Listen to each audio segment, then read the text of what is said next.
This is a part 2 to an existing video I've made about Bob's Burgers. It will cover the next few seasons of the show, starting with Season 5. If you have not yet watched my video covering the first 4 seasons, there should be a link in the description where you can do so. It is not necessary to have seen that video in order to enjoy this one, as I make an attempt to keep each episode retrospective, independent of what's come before. Like the first, this retrospective will be split into individual episode reviews, which themselves are split into 2 sections. The first to recap the episode's events, and the second to cover themes and motifs and anything else that comes to mind. This short section will ultimately be cut out of the final version of this video, set to come out whenever it does, which will then cover every season up through the movie. Work hard or die trying, girl. The episode begins as twin flashbacks in Mr. Franz's office regarding the fate of a school play. Gene tells the tale of how his thunder was stolen by Courtney when she ripped off his idea to create a musical version of an 80s movie in Working Girl, while Courtney claims that the idea was only started out of anger that Gene refused to allow her to be in his play, a musical rendition of Die Hard. When Courtney's father, Doug, promises that Carly Simon will show up to the school play, she gets the play. So Louise convinces Gene to put on a rival performance in the school's boiler room on the same night as Working Girl. But rehearsals don't go well with this play, made worse by the fact that Tina is on Working Girl to get closer to Jimmy Jr., and Gene eventually demotes everyone to stagehand so he can put on the performance as a one-man show.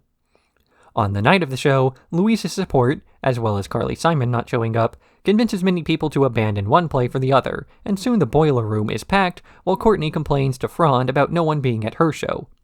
Franz, hoping to resolve the conflict, allows Gene to direct a combination of the 2 plays titled Work Hard or Die Trying Girl, and everybody gets their own role. Each person who takes their turn at telling one end of the story winds up making a self-serving version of events that paints themselves as the sole good guy in the scenario. This isn't so much an observation on events as it is an inevitability of any type of story told in the format. It's the reason the Rashomon style is even used in the modern era. But what Rashomon originally was about wasn't so much the self-serving nature of memory, but a commentary on the way in which one's social position influences the lies they tell, and how the truth can only be revealed by looking at subtext, understanding who's speaking, and why they're speaking to do so. Nobody is the good guy in the story. Everybody had some petty reason for their actions, from Gene rejecting Courtney due to their history together, to Doug trying to take over the play entirely. It's not until hearing all of these tales at once that the truth finally comes out. Or rather, not the truth, but what ought to have been the truth from the start. Gene wanted to create a performance that would reach other people, but in his attempts to do so, wound up stifling someone else's. True art is not supposed to be about destruction, but sharing and creation, and the synthesis of both plays is what ought to have happened from the outset. The opposite of stripping down a performance until it's about nothing but one man.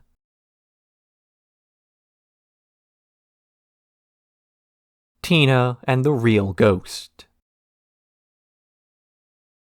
Bob is getting the basement sprayed for bugs when their exterminator reveals that he thinks there's a ghost inside the restaurant. The rest of the family is excited to talk to this ghost, so they bring a Ouija board and a vessel, which is one of Linda's shoeboxes, to speak to and then capture the ghost. The board reveals that the ghost is named Jeff, and upon capturing it in the shoebox, Tina falls in love and starts to carry Jeff around. She takes him to school, introducing the ghost to the others, where once again, the Ouija board speaks to them. But after a few days of carrying Jeff around, Tammy gets jealous and steals the box away, writing a message in a foggy mirror that says Jeff wants to date her now. Tina mopes for a while, so Louise admits the truth to the rest of the family. She made up Jeff herself to prank Tina, and didn't expect it to go this far.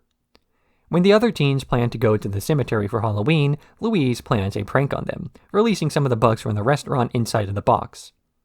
But Tina's one step ahead, having written a message in ketchup on the walls and revealing that she's known the truth about Jeff for a while. Meanwhile, all the discussion about a ghost in Bob's Burgers has led the exterminator to call in a few ghost hunters, whose presence attracts extra attention to the restaurant as they scan the store in various ways. Nothing about this episode is real. Tina's ghost boyfriend is just a box Louise convinced her had a spirit inside. The popularity of Jeff is predicated on others saying that Jeff is popular. Even the ghost hunters who enter Bob's restaurant are really just 2 hobbyists pretending to detect stuff for entertainment and to skip out on a bill. Bob's perception on ghosts changes through the episode, starting out by thinking the entire ordeal is stupid, but later embracing the ghost hunting culture when it starts to bring customers into the store. The teens at Wagstaff don't believe in the ghost either, until they notice opportunities for self-serving interpretations in Jeff's existence, be it a more philosophical interpretation like Zeke discovering there's more to life than the time we have, or Tammy's idea to steal the box for attention. But then what really is the problem with a bit of make-believe? Sure, Jeff wasn't real, but the desire for Jeff to be real certainly was. If somebody finds comfort in the idea of Jeff, then that comfort still exists, even though Jeff doesn't. Tina even admits that she stopped believing in ghosts a while ago, and simply went along with it due to seeing the effect of a shoebox on so many people's lives.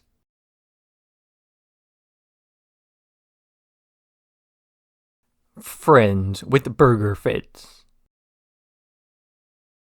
Teddy goes to Bob's Burgers after a doctor visit where he announces his high cholesterol. Bob starts to feel guilty, thinking that his burgers are killing Teddy, so he decides to cut the guy off. But Teddy doesn't take this well, so Bob has to convince him it's for his own good by saying they're best friends. To prove he's in good shape, Teddy decides to go jogging with Bob in the mornings, and at the park they see a stuntman training camp that Teddy signs them both up for.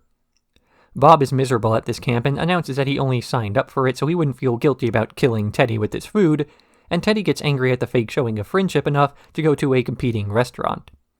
But when Bob learns that this other restaurant sells a 5-pound burger, he rushes over to stop Teddy from eating it, only to get thrown through the store's glass for real when the manager tries to stop him from taking Teddy's food.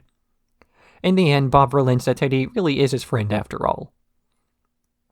Meanwhile, the kids are trying to freeze a fart in a jar when they realize they can freeze the freezer's floor and skate on it. With Linda's help, they start an ice-pushing tournament, with Louise making it to the finals and defeating Zeke with the help of the jar of farts. Bob's idea of his best friend was at first a guy he hasn't spoken to in about 6 years, while Teddy's idea of a best friend is a person he spends the most time with without obligation. And while Bob has a point in trying to keep his professional and personal lives separate, it's not realistic to assume there would be no overlap after so many years have passed. Bob is hesitant to throw out that label, as the label means very little to him, but to Teddy, the admission is still important, which is why he reacts so negatively to finding out that Bob doesn't think about him that way. Except for the fact that he does. Bob is willing to go through with stuntman training, so getting tackled through sugar glass and running around without any sleep, all to assuage some feeling of guilt that he has over Teddy's heart condition. And you don't really feel that guilty about hurting someone if you don't care about them that much. It's not until Bob can prove his affection to Teddy that Teddy realizes that the label was unimportant all along. It doesn't matter what a person says about your relationship nearly as much as it matters what they do with the relationship. The label is meaningless without actions to back it up, and the actions have meaning without the label.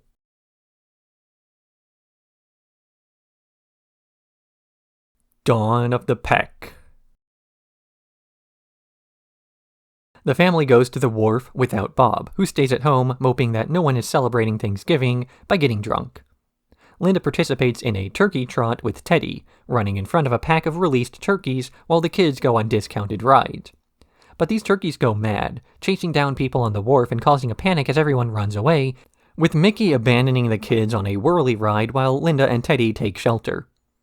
But when she finds out her children are trapped, Linda straps stuffed animals to herself to go rescue them, eventually shutting off the ride with the help of Rudy.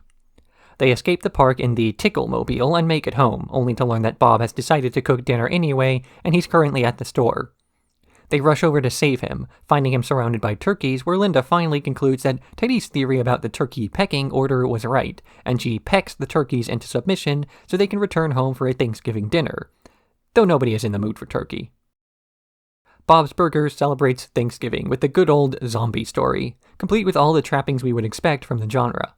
Sure, the zombies are turkeys here, but stories are less often about what happens or why it's happening than they are about who it's happening to, or why. So the story has people fleeing from the horde and leaving children behind as they look out for themselves, only for one person's pre-apocalypse attachments to keep everyone sane and on task. The fish-Oeder brothers wind up mixing far too many species of birds together, throwing their natural instincts out of order and causing them to assault anything and everything nearby, as they no longer have social structure. It's not just the birds who think this way, but the people trapped with them. Not even animal control, the people who ought to be in charge, manage to maintain order in the light of the incident going on. And the only sort of hierarchy that remains is Linda's motherhood, and that's what winds up saving the day.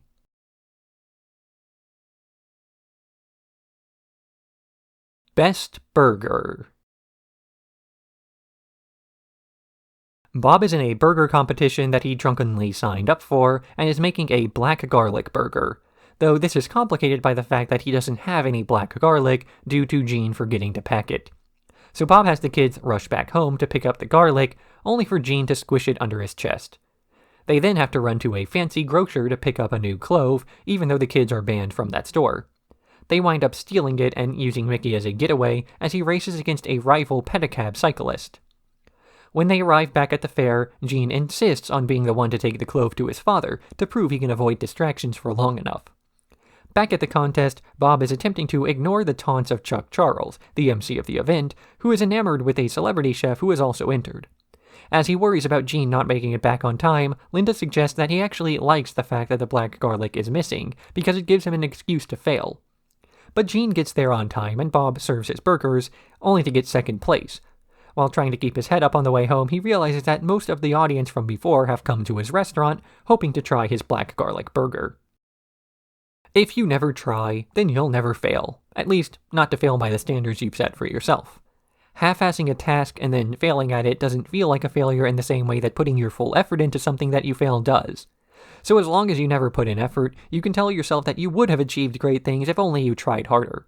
This is really just a method of coping, however. One only starts trying to avoid failure in this way if they have enough of a fear of it in the first place, a fear typically born from experience.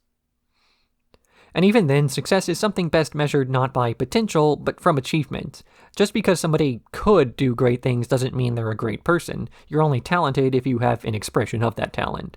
So while Bob might be able to tell himself that he could easily win the contest if nothing went wrong, the fact of the matter is that something did go wrong. The failure aversion is just a way of denying the idea that that failure might actually be more frequent than he imagined. Linda points out that Bob had to have known that Jean would err in some small way, and that giving him the responsibility was in part a deflection on his part, so he can push blame somewhere else if there's blame to push.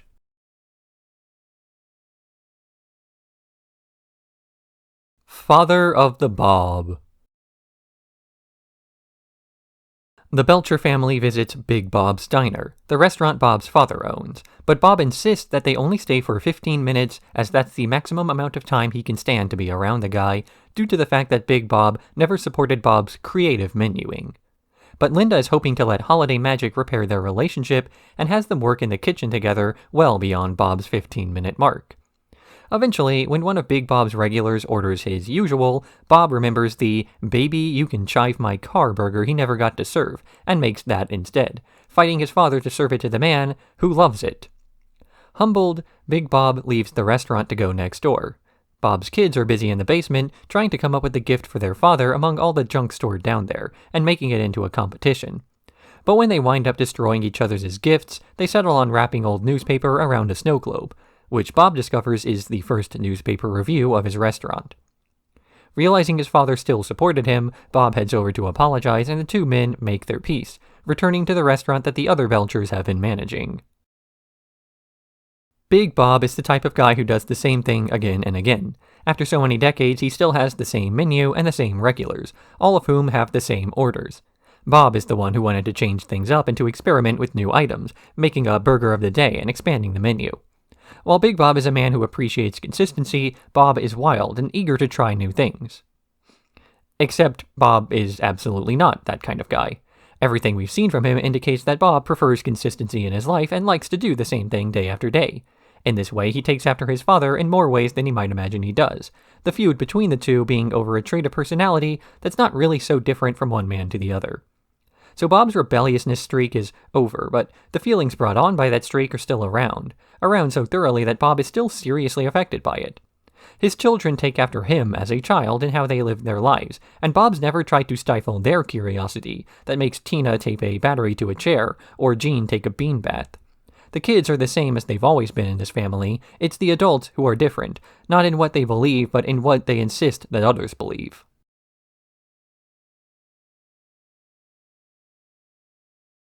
Tina, Tailor, Soldier, Spy.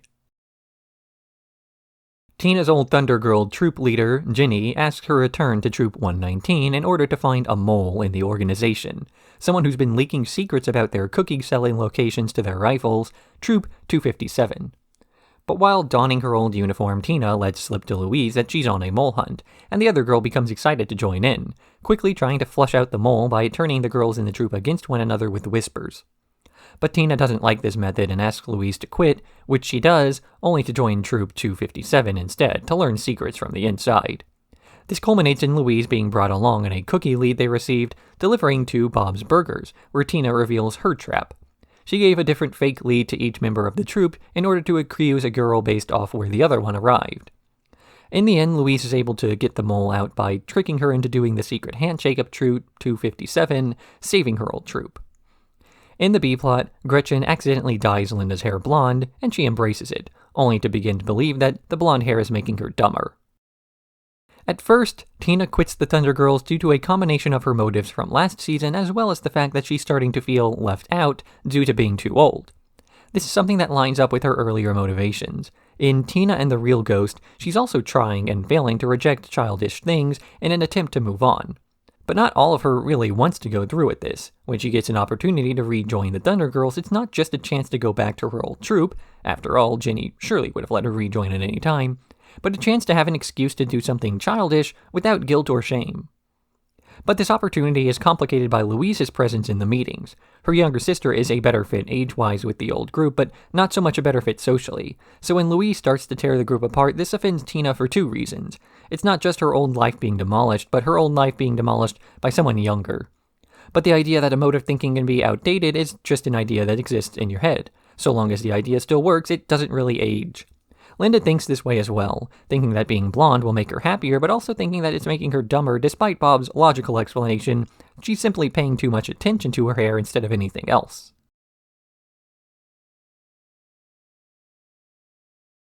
Midday Run. Tina is showing Rudy the ropes of being a hall monitor, even writing up her own siblings, when she gets the chance to escort Zeke to the principal's office for a suspension after he's caught breaking into the coach's office. But Zeke manages to escape from Tina, something she tries to cover up by lying to Mr. Frond, and then she tries hunting him down. Tina recruits the help of her siblings, bribing them with a permanent hall pass and interrogating Jimmy Jr. for information of Zeke's whereabouts. She eventually catches him, escorting him back to the principal's when Rudy, whose idol worship of Tina's been broken, reports her for lying. But Zeke maintains his innocence, claiming he was only trying to borrow the mascot costume to cheer up his grandmother before her surgery. And Tina believes him, recruiting Louise and Jean once again to break him out so he can finish what he started. Mr. Frond doesn't believe this, as Zeke has a history of lying, but when they arrive at the nursing home, Zeke shows up to prove his good intentions after all. Meanwhile, Linda decides to start putting napkin art on the wall, though Bob's not artistic enough to make anything wall-worthy. So he goes to Edith for art lessons and winds up doing a nude gesture drawing that's finally good enough to hang. Zeke is, after all is said and done, guilty of what he was charged with. He even mentions that he tried to do things the right way by asking to borrow the mascot outfit, but was rejected due to his past behavior. But Tina's assertion to Mr. Frond to give him the benefit of the doubt is not something based off the guy's actions, but the intention behind the actions. Whether someone broke the rules is often different than an assertion of whether or not they are guilty. The law can't be so rigid as to prevent it from being broken ever. For example, it's okay to speed if there's a woman in labor in the back of your car. Just broken by people without a good reason. So Zeke is guilty of breaking the rules, sure, but he's not guilty of being a bad person, and more often than not, this is what punishments for crimes are actually supposed to prevent. Tina at first enforces the rules to the letter, but learns from her near demotion that this is not actually something that makes the world better, just safer. So as Tina is doing the hall monitor version of Midnight Run, she winds up learning that the law is more of a guideline than it is a rigid rule set, and that healthy interpretation can only be done on a case-by-case basis, even if this occasionally means that a troublemaker can slip through the cracks.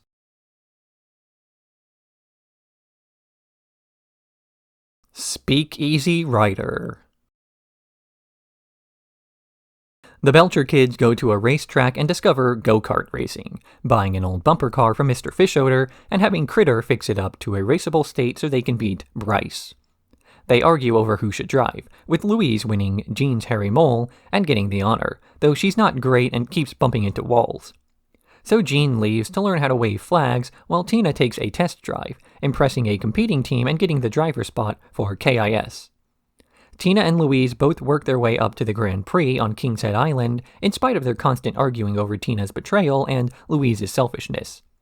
On the day of the race, however, the age of the bumper cart shows itself when Bryce hits it and Louise spins out. Tina, remembering that they originally started racing as a team, decides to throw the race instead to push Louise across the finish line, giving them both first and second place. Meanwhile, Bob and Linda start to sell a homebrew that Teddy's been making, and while trying to keep it a secret from Hugo, they make and sell bread to cover up the yeast smell. In the end, it turns out to be too much effort to maintain the lie, and they quit the operation. Everybody going into the race is doing so with different intentions, from the King's Head Island speedsters trying to find a replacement driver to beat Not Nice Bryce, from Tina accepting to make Louise jealous, to Louise holding onto a position she's not the most qualified for. Everyone is more or less self-interested when it comes to deciding who ought to win. In the spirit of competition, this is a fine way to think. It makes competing more valuable when everyone's trying. But sometimes you ought to consider why you want to win so much in the first place.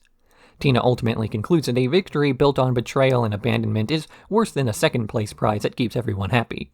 And she learns this lesson aggressively enough that it rubs off onto Louise as well. Normally, these sorts of everybody wins endings come across as sappy or contrived. Trying to make sure that the characters we root for get everything they want can make the accomplishments feel less valuable because of how easily they came to be. Louise winning despite racing in a bumper car, or Tina being a prodigy, makes the episode's ending less realistic, but that's only a detriment if realism's all you care about. The real message is the message about why they want to win, and because the ending with Tina pushing Louise comes across the finish line would still have worked whether or not they got first or eighth, it can come across as a happy ending without being contrived or sappy.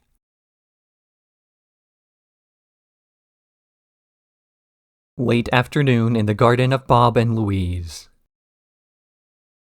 Bob's application to the community garden gets rejected, and he learns why. It's run by Cynthia, the mother of Logan, who's still upset about the time Louise convinced some bikers to try to cut off his ears. Bob agrees to give Logan a job at Bob's Burgers in exchange for a spot in the garden, with the understanding that it's all fake so his mom can write an essay about hardship that makes his college application look good. But the Bush family's presence starts to grate on Louise and Linda, who eventually start a fight that results in Bob giving Logan Employee of the Month to appease his mother.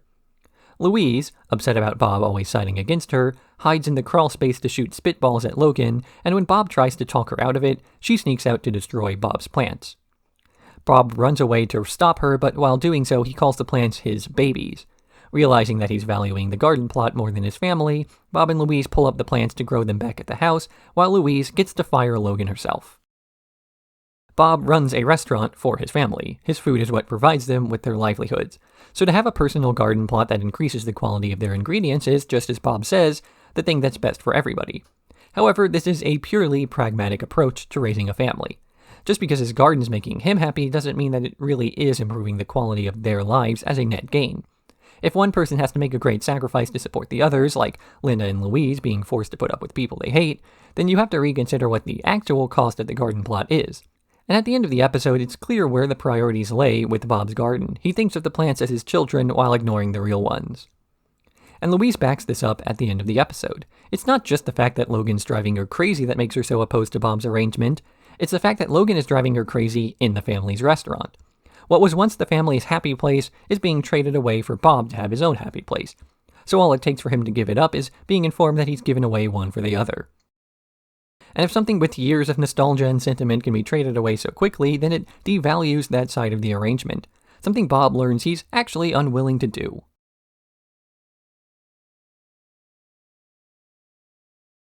Can't buy me math.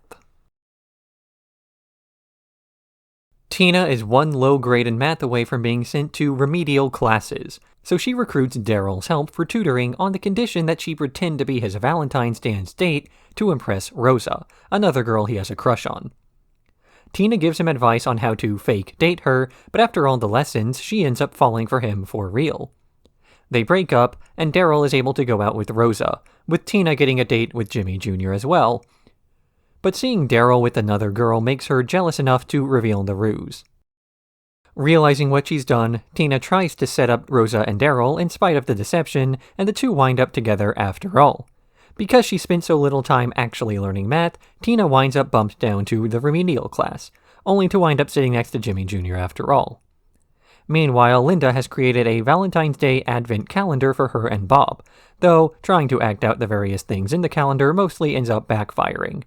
This culminates in Bob trying to do a striptease for Linda without realizing the curtains are open, but when some onlookers taunt them, Bob doubles down and does the dance anyway. Tina falls for Daryl in this episode, not because she actually has anything in common with him, but because he was enough of a romantic blank slate that she was able to impress her own perfect partner onto his lacking personality. It was a pretend relationship built on pretend emotions. The other major relationship of this episode is the one between Daryl and Rosa, two people who had a lot in common that Daryl simply believed wouldn't be able to get together due to the age difference. So he made the same mistake twice, forming two relationships based on false pretenses while assuming that both of them would wind up differently, that cutting off one would be simple as there was nothing really between them. But it's not as though a relationship is built on the symbols between them or the words that started out. Bob and Linda try to do something romantic for one another but continuously fail in all their attempts at expressing this romance. But just because they can't put words to the idea doesn't mean that there's nothing behind the lack of verbalization. At the end of the episode, Bob is being made fun of for how bad he is at expressing his love to Linda, but he reaffirms that he loves her by ignoring the shame and committing himself further to an awkward expression of this love. Even though his best efforts are lacking, it's still his best effort, and Linda recognizes that fact through the strangeness of it all.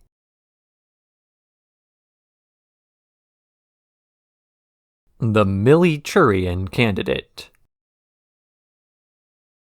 The student body presidential campaigns are ongoing, with Jimmy Jr. leading in the polls by an extreme amount. But when Millie gets the idea to run for president so she can control Louise, Louise starts to panic that she might win, and sets out to support Jimmy's campaign, running a series of harsh attack ads that wind up tanking his chances so dramatically that Jimmy Jr. drops out of the race entirely. So Louise, upon learning about a bestie system that Millie will be enforcing, along the lines of adjacent first names, enters the race herself. But her reputation from associating with the Jimmy Jr. campaign is poor, and her ranting about Millie's insanity doesn't make her look any better. When a mysterious note leads Louise to break into Mr. Franz's office, she learns that Abby is short for Maddie, and that she won't be Millie's bestie after all. Millie breaks down, declaring that she'll change the rules to force Louise to be her friend, only for the onlooking student body to see this breakdown that culminates in trying to strangle Abby. Mr. Franz disqualifies her for assaulting a student, and Louise is disqualified for breaking and entering, leaving only Henry, who everyone forgot was running, as the only viable candidate. Meanwhile, Bob buys a $300 knife and shows it off to Teddy, who counters with his expensive hammer. Their argument results in the hammer smashing the knife, and the two agree that it's a pretty good hammer. The entire presidential race subplot is underlined by the actions of Henry. He was the one who initially proposed that Millie enter the race and that Louise destroy all of the opposing campaigns. He was the one to give Louise the hint about Abby's real name and the one who orchestrated Millie's public breakdown. Also, the competition would be eliminated and he would be the last man standing.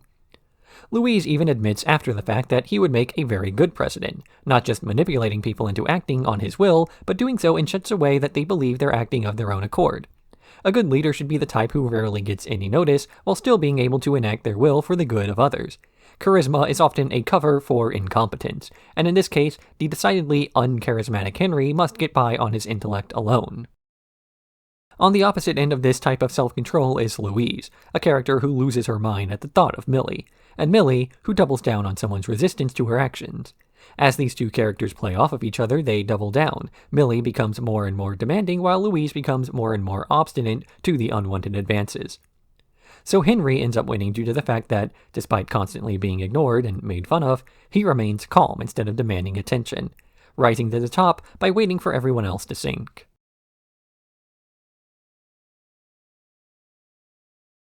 The Gayle Tales. The Belcher children are grounded for an unknown reason when Gayle enters the restaurant, complaining that her date has cancelled and she's alone. She then gets the idea to take one of the kids, who have to write essays about her to impress her enough to get out of being grounded for the evening. The first essay is by Gene, where he's a country singer alongside Linda, who gets scouted by Louise as a soloist. Distraught his partner abandoned him, Gene goes to a bar where he meets Gayle and asks her to sing with him instead of cleaning vomit off the floor. She agrees, and the duo enters a sing-off, competing and winning against Linda's act with a song about loyalty. In the end, Linda has to marry the drunken Bob while Gayle goes to Hollywood, where she flirts with Scott Bakula. The next essay is Tina's, about a group of Jane Austen-esque sisters who are waiting for Gayle, the oldest, to get married so they can go off to date as well. But Gayle is too shy to meet men until the day of a ball hosted by Bob. But despite dancing all night with Gayle, his romance is interrupted by his loud American wife, Linda, who Bob's only marrying for the money.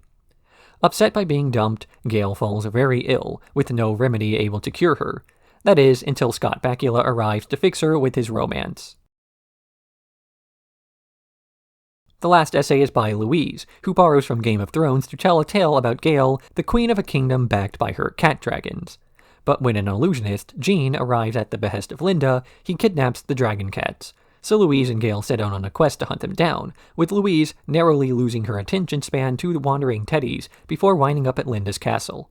Linda and Gayle's champions have a fight that Louise wins, but when Linda demands their execution anyway, Bob stands up and throws her into a pit of ceramic babies. As they're flying home, Scott Bakula joins them and Bob dives away so as not to third wheel. In the end, Gayle announces that she doesn't need to go on the date after all, as her family has taught her the value of the people already in her life.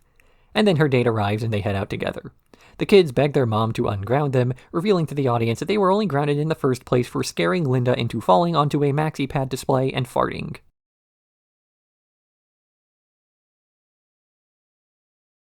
Little hard, Dad. While Tina is too distracted by catching up on a book she didn't read, she doesn't notice a pair of shoes falling on her head until Bob saves her. Jean, upset that he saw it happening but froze instead of saying anything, wants to be more like Bob by being more active, and follows him on a crusade to get a refund for a defective RC helicopter. This crusade leads them to the house of a man named Sheldon, who opens fire with a series of small BB gun-carrying drones. So Bob goes to the hobbyist store that Sheldon was recently fired from to arm himself and prepare for a war against the man. This war escalates to Bob hanging from a rooftop while encouraging his reinforcements to continue the battle instead of getting him a ladder. Seeing how out of hand the conflict has gotten, Jean gives a speech by remixing a recording he made of Bob being manly before and convinces everyone to drop the conflict and to get Bob a ladder. Meanwhile, Tina gives up on finishing her book report on time, so Linda teaches her how to fake it with a musical number. But when Tina gets too nervous to remember her lines for the number, she throws a fit, making a better performance of The Call of the Wild than she had expected. There's a thick line between total passivity and overly aggressive anger, but this is a line that often gets crossed very quickly anyway, due to people's emotions overtaking them before they realize they're even close. Bob wants to set a good example for Jean by complaining about his helicopter instead of allowing the slight and following insults to his competence to remain uncontested. Jean is able to recognize that he needs to be more of a man of action, but in trying to prove the value in this, Bob winds up going too far in the other extreme. It's something that comes about as a result of Sheldon egging him on. Bob at first knows that it's best to be the bigger man, but that doesn't mean letting others push you around constantly. And yet, as the other party in a conflict continuously takes the low road, it becomes an easier and easier task to convince yourself that you are in the right, especially when the other person is so wrong. And yet, if all you're doing is comparing yourself to other people, you eventually sink to their level if you allow them to drag you down there. Sheldon's not a great guy from the outset, but Bob allows himself to be even worse, and vice versa. It takes Jean, who has little to no stake in the conflict, to finally bring them to their senses by remaining stoic and passive throughout, if only to show the others how far they've stooped from their original argument.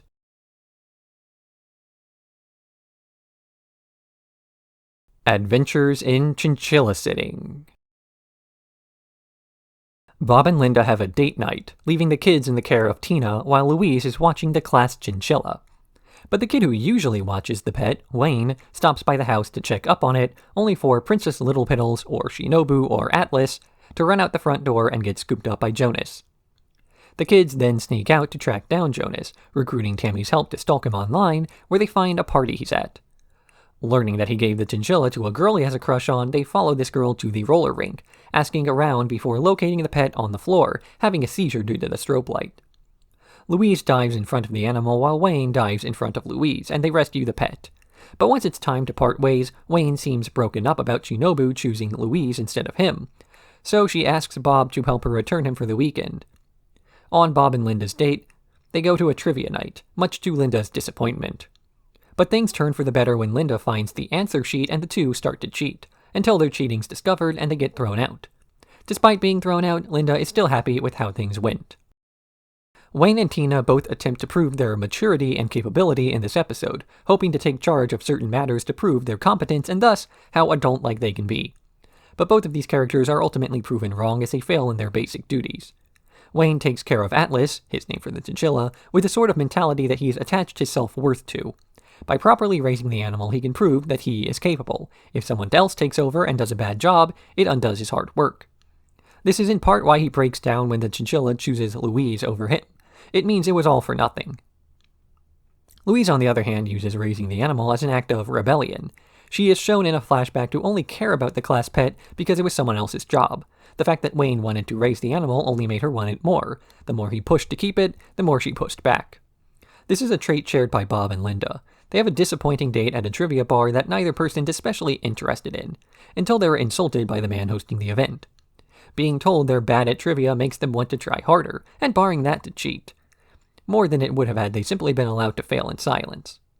But the fact that both Bob and Linda then doubled down against this resistance shows the way in which they share motivations, if not ideas, of what constitutes a fun night out.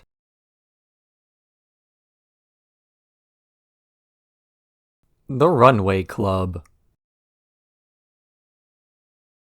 7 kids at Wagstaff have Saturday morning detention on the day of the Wharf's Cotton Candy Festival.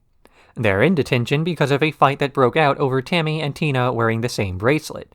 So Mr. Frond decides to have them rehabilitate their fashion disaster with a fashion show, pitting them against one another over the prize of being let out of detention early. They start producing various costumes while Mr. Frond attempts to sell his idea to the principal, but the principal is not convinced that Frond's rehabilitation will work and shuts it down, only for Louise to convince him not to give up and to do one last round. In the end, the children are pitted against Mr. Frond, and they win after Jean's lettuce suit is held together by Tammy and Tina's wristbands, the girls giving them up and overcoming their differences, more or less. Meanwhile, Bob and Linda are being sold magazine subscriptions, but Bob is convinced it's a scam and doesn't order any. When the adult in charge of the magazine fundraiser comes back to threaten them, they wind up buying a bunch of magazines, only for Jimmy Pesto to get jealous and buy even more, making Bob content that, although he got scammed, Jimmy Pesto was scammed more. The Breakfast Club was a 1980-something movie about a group of stereotypes getting to know one another to the point that they understood that they were much more than just the label society had placed onto them. This episode borrows a lot, both in-universe and out, to create this plot.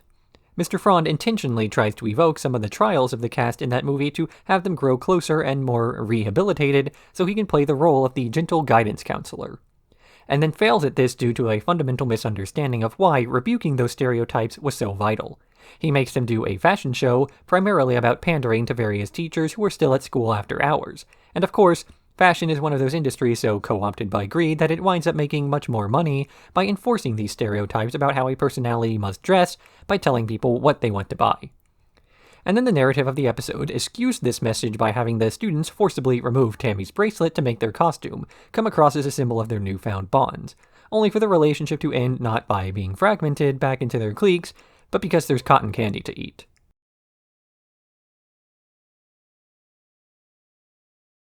Itty Bitty Ditty Committee. After a jam session attracts Rudy and Peter coming home from an orchestra practice, Jean gets the idea to start a band called the Itty Bitty Ditty Committee, that later gets the gig of playing at Lenny DeStefano's birthday party. But they need a singer and recruit Daryl, who starts to clash with Jean when it's revealed that Jean only knows 3 chords on his keyboard and has no music theory knowledge. He's kicked out of his own band, inspired to then become a prodigy with lessons from the school's music teacher, only to lose interest when practicing would take too long. Jean is depressed and briefly gives up his music career until Louise and Tina trick him into believing they've destroyed his keyboard. And when they show him that it's fine, they're able to get him back into music with another impromptu concert, even having his old band ask him to rejoin once they realize music's not fun without him. Meanwhile, Linda has to stop shaving or wearing sleeves when an armpit rash won't go away. After Hugo orders her to wear armpit hairnets, she finally decides to shave it, but Bob tells her not to and vows to find a working remedy for the rash, ultimately getting it to fade away on its own when Linda realizes that she doesn't really mind having hairy pits anymore. Jean has been shown to be a competent musician before, able to make musical numbers and create captivating performances. In this episode, he struggles with the basics of music. The offered reason is that he has no knowledge of music theory, the type of person to hack out a melody based on instinct and natural talent, rather than hard work. But being able to competently perform something without resorting to hard work is often a liability, as natural talent is something hard to teach or share with others. When you only know chords by how they sound, it's difficult to explain to another person what you want them to do, forcing talented but lazy artists to exist as solo acts. This episode then presents another dichotomy of practical knowledge versus the more improvisational style that Jean uses. Music theory is often seen as a restrictive art, a series of rules for music that can hold back the truly great artists. The reality is that music theory is more ambiguous than that. It's really just a series of vocabulary terms designed to allow a person to share the ideas in their head with someone else. So people who view it as the law have a tendency to lack creativity in their works, not because of a flaw with the school of thought, but in their interpretation of these schools of thought. Good artists learn and then follow the rule, bad artists break them, and the truly great learn all the rules first and then break them.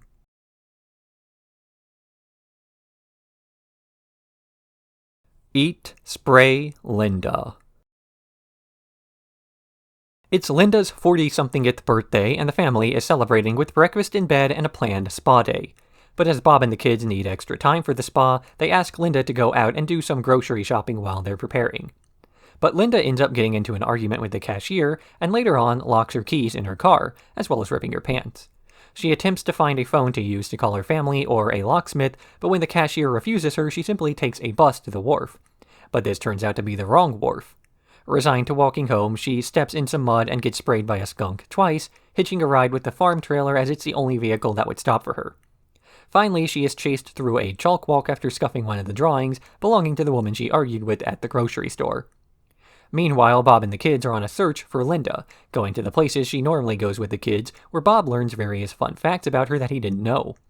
They wind up arriving back at home at about the same time she does, giving her a spa day to unwind after what she claims was the best birthday she's had in a long time. Despite the terrible series of events that happened to Linda, she managed to make it home to her family, overcoming so many things it probably would have made anyone else break down. After starting the episode lamenting how old she is, this amount of flexibility and adaptiveness to a bad situation was something she thought she no longer had. After all, old people tend to be very boring and set in their ways. The fact that Linda was able to prove her initial perception wrong is proof that her age really was just a number, and she's only as old as she is miserable. It's not just Linda who's learning the extent of her character, but Bob as well. He follows the kids around, learning bits about her from the various people they've encountered, some who hate her guts, and some who love her presence. Bob defending Linda when the man at the candy store explains why she's banned proves the extent to which Bob cares for her, and how he doubles down in loving his wife if given any glimpse into her worst sides. He doesn't just love the good parts about her, but the bad too. Bob mentions at the episode's conclusion that he loves all the new things he's learning about Linda, and that the true sign of the strength of their relationship comes from the fact that every time he learns something new about her, that makes him like her more and not less.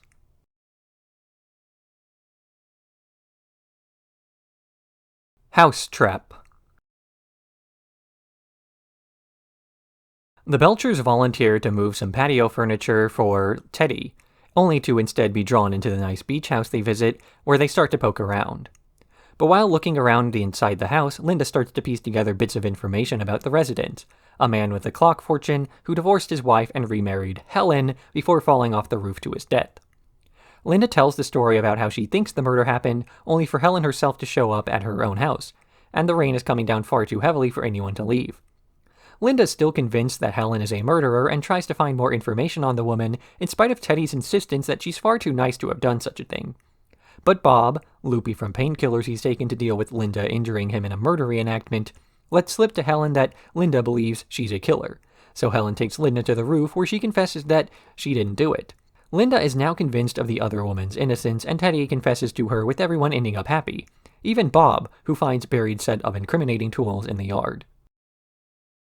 Linda and Louise start to snoop through the house because they're looking for a story, and when they find the clock room and the wedding photos, they're convinced that they found just that, a good story. But sometimes the desire to find a narrative can override common sense as people begin to look for something to talk about rather than validating the statements they're making.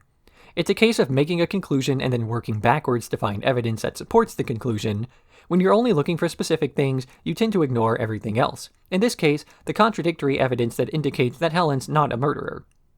But once the situation changes, the evidence hunt goes the other way, or rather, it goes the same way but with a flipped tone.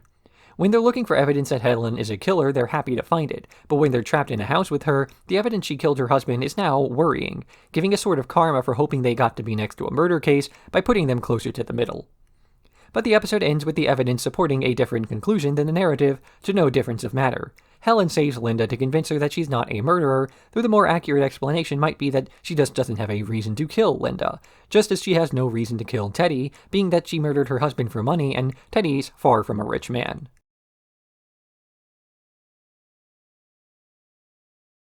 Hawk and Chick. While out shopping, Bob and Louise meet Shinji Kojima, the actor who plays Hawk of Hawk and Chick, a series of samurai movies that they love watching together. After accidentally, on purpose, following him around, they learn that he's only in town because he's tracked down his daughter Yuki, who played Chick, to the wharf. Louise then suggests that they put on a Hawk and Chick film festival in order to trick the two into reuniting, not telling each actor that their family will be present. After a bit of running around to get the venue and the original film, they learn that the copy of the movie they have is in the original Japanese, so the Belcher family dubs the movie themselves, badly enough that Yuki begins to leave. But when Bob as Hawk begs her to come back to make up, with his daughter as Louise as Chick employing Koji to make his peace, the Belchers realize that they were doing this for themselves. Koji and Yuki make up, and the film festival is more or less a success. Bob and Louise go on an elaborate journey to try to reunite the duo of Hawk and Chick as a parallel for their own anxieties about the future. The discovery that a father-daughter duo could go 30 years without contact terrifies them, as they see their own relationship the same way. Their present closeness means nothing if the acting duo could also break up and go no contact over an unforeseeable conflict in the same way. So getting the pair back together is a way of proving that such a far-fetched thing is possible, if they ever get into a similar argument with one another, that's not the end. But just because a problem is fixable doesn't mean that it's not a moot point. 30 years without contact is a long time, far too much for Bob and Louise to even consider. They've impressed themselves onto Koji and Yuki, and those two have gone from a loving family to cold and isolated, Yuki working as an accountant and hardly even thinking about her old life. So throughout the episode, Bob and Louise work to try to fix a relationship that they wish wouldn't break down in the first place, experiencing the heartbreak of losing a close loved one without their relationship in the moment being affected.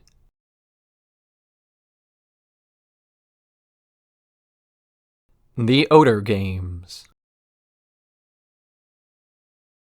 Bob calls every business owner on the wharf to a meeting regarding a recently announced rent hike, declaring that the tenants will go on a rent strike unless Fish Oeder calls it off. They make a mob and approach his mansion, only for Fish Oeder to announce that he will halve the rent of the last man standing in a water balloon battle on the premises. Bob tries to keep the people together, but they all split off and begin to hide, preparing ambushes. He's able to get Sal on his side, but no one else, and even then, Jimmy Pesto's able to convince Sal to betray the Belchers, with Linda taking the balloon for her husband. Finally, realizing he can't keep everyone together, Bob changes strategies to win, having his children take over the treehouse that Felix has been living in to prepare to eliminate Jimmy Pesto, who's using his kids as human shields.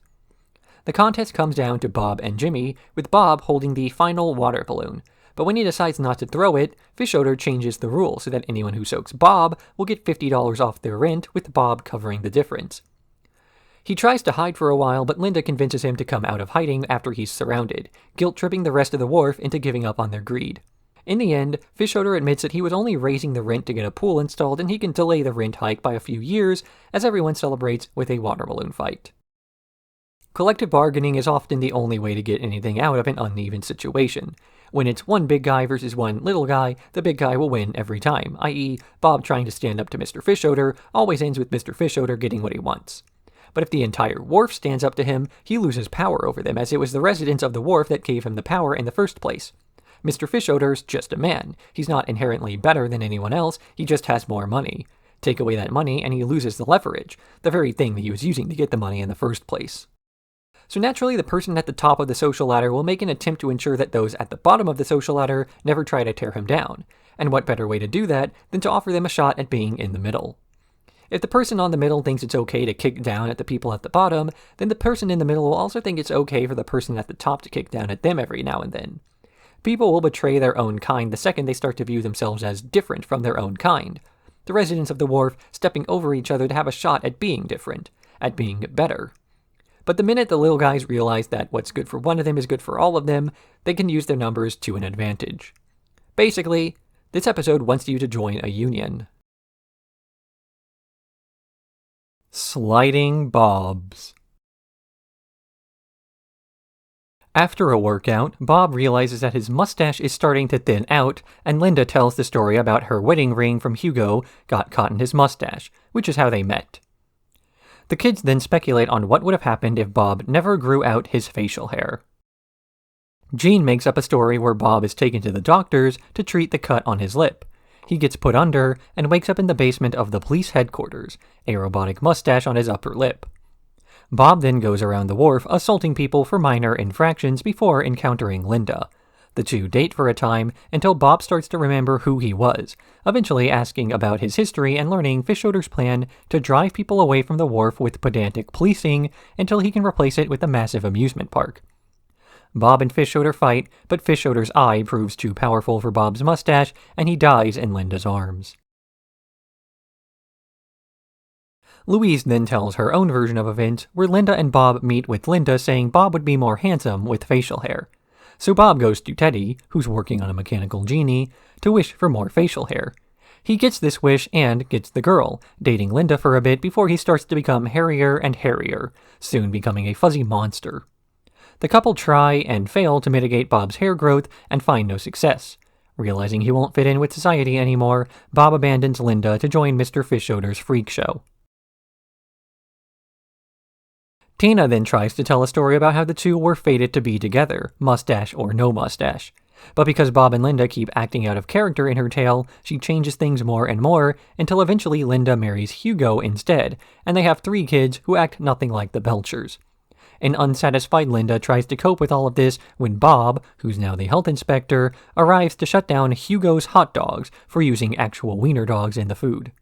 When trying to reenact the pilot episode to dissuade him, she briefly sees Bob with a chocolate mustache and almost falls for him again, though the episode ends with them still apart. In the end, the family realizes there's no such thing as fate and that the universe simply lined up randomly, just happening to wind up well for them. Also, Bob's facial hair was only falling out because the exercise bike he was using was damaging his testicles.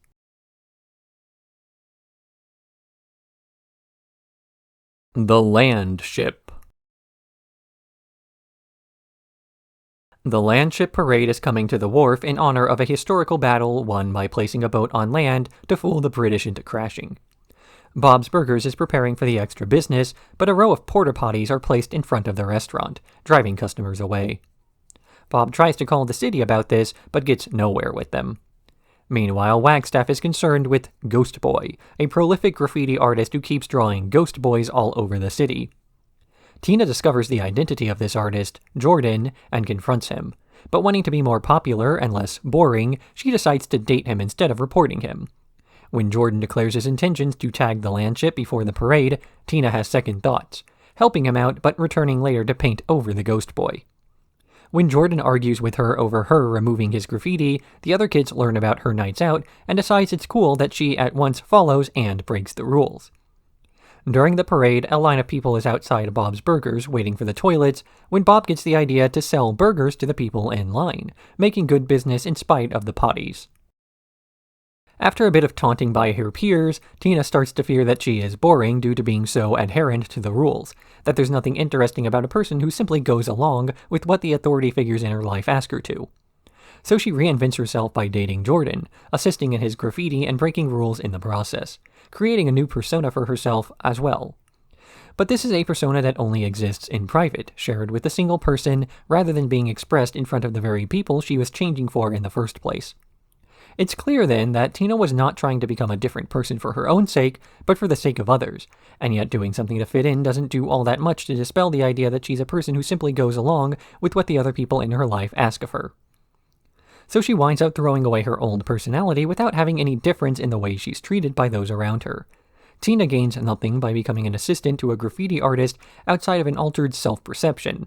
But what's the point of changing who you are on the inside if you're the only person who really knows this about you? To so quickly throw away one's old self means that that old self, that true self, is worthless. And so Tina defies her attempts to change, in the process making herself look better, as people at once see that she's willing to be a bit rebellious but still principled enough to do the right thing. Not because someone told her to do the right thing, but because she wanted to.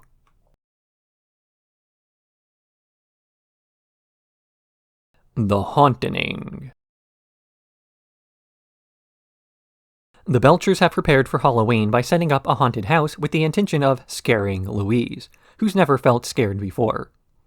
They drive out to another neighborhood while Bob and Linda walk them through a series of cheap tricks that don't have much of an effect on any of the kids. Bored, they prepare to leave, only to discover the car has a flat tire and there's no cell reception, on top of a man with a gardening shear staring at them. They retreat into the house again to check for a landline when the power goes out, with mysterious noises coming from the basement. After retreating upstairs to the site of a mutilated doll, they escape onto the roof, where cultists appear to light a fire surrounding the family. When the man with the gardening shears opens the window behind Louise, she freaks out and the rest of the Belchers reveal that it was all an act to finally scare her.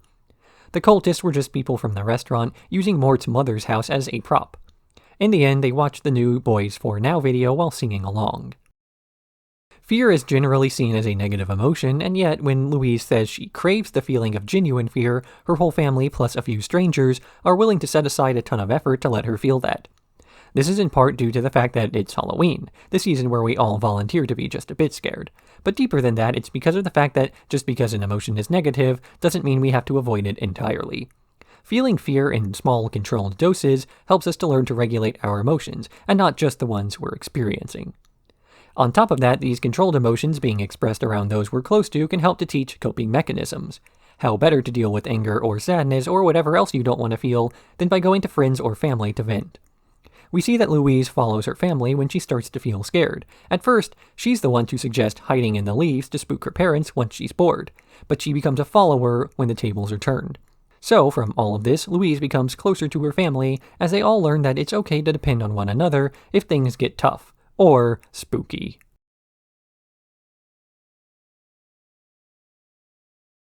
Gayle, Makin, Bob Sled. It's Thanksgiving, and Bob is heading out in a snowstorm to pick up Gayle due to her injured ankle. But when his car is buried by a snowplow, he tries to find another way to transport his sister-in-law and resorts to tugging a kiddie pool with a garden hose while she holds her hypoglycemic cat, Mr. Business. Bob calls Linda and asks her to prepare the turkey while he's gone, ramping up this to asking her to prepare the entire meal with the kids doing the side dishes. Mr. Business runs away during his feeding time, and Gayle chases the cat on foot, revealing that she was faking the ankle injury for attention because Mr. Frond broke up with her. Bob injures his back falling from a tree while rescuing the cat, and Gayle has to haul him through the snow, eventually winding up back at the restaurant, where the kids have smothered the sides with candy, while the turkey was under and overcooked while also being torn up. They convince Gayle that Mr. Frond probably didn't actually break up with her, and then decide that the food isn't safe to eat. Bob has always handled Thanksgiving dinner himself, never allowing anyone else to assist in enough of a way to learn from him until he's forced to try to give instructions over the phone to Linda, who's in over her head as a result. He insists that he go pick up Gayle alone, citing an incident from Season 4's Christmas in the Car as to why she can't drive in the snow, in spite of Bob actually being the one behind the wheel back then. He ends up partially responsible for having to drag Gayle through the snow to get back to Thanksgiving dinner, but most of the responsibility is on Gayle, who faked an injury for attention and proceeded to be difficult to work with, practically on purpose. Linda fails to properly cook the turkey because she's too proud to call Bob back and ask for help with the instructions, and she even attempts to cover up her failure until it's far too gone to undo. So much of the conflict of this episode comes down to characters making things harder on themselves, be it from refusing help or trying to guard their ego. But part of the motivations come from the fact that these behaviors get enabled. Bob never accepts help with the turkey and no one tries to learn his techniques. Gayle acts out for attention and then gets that attention. And Linda doesn't even question why the kids are turning the potatoes into an ice cream sundae. But it's not portrayed as a purely negative thing that people are enabling these behaviors, as it's nice to have a person around willing to let you be a slightly worse version of yourself instead of needing to be perfect all the time. Because what else is family for?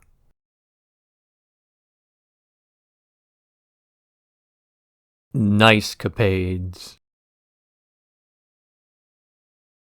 The Belcher kids kick a man out of a massage chair at the mall only to learn that that man was a mall Santa, and they worry that he might send a report to the real Santa about their behavior. So Louise leads the others in trying to apologize to him, but only managed to spill milk and cookies on his lap while getting banned from Santa's village. Distraught that they may end up on the naughty list, Louise plans on making a musical ice skating number, recruiting Mr. Fishoeder and Teddy's friends to put on a show where the Belchers lie about how good they've been in front of Santa. On the day of the show, Santa goes on break, forcing Bob to do his holiday shopping for him so the mall Santa can see the musical numbers put on by the kids. But when it's Louise's turn to go out, she realizes that she can't go through with the song because she made up most of the good deeds she's done. Mall Santa then skates over, saying that her honesty was a good enough deed, and he promises to put in a good word, though she winds up getting a goldfish instead of the pet shark she wanted. Louise has a conflict with herself over whether it's better to be good or to be seen as good. She obviously doesn't care about actually doing the right thing when she harasses an old man out of a massage chair, but she cares deeply that that man might tell Santa. Rather than depending on her past actions to vouch for her actual goodness, she attempts to fake it, putting on an elaborate performance of her kindness and encouraging others to do the same.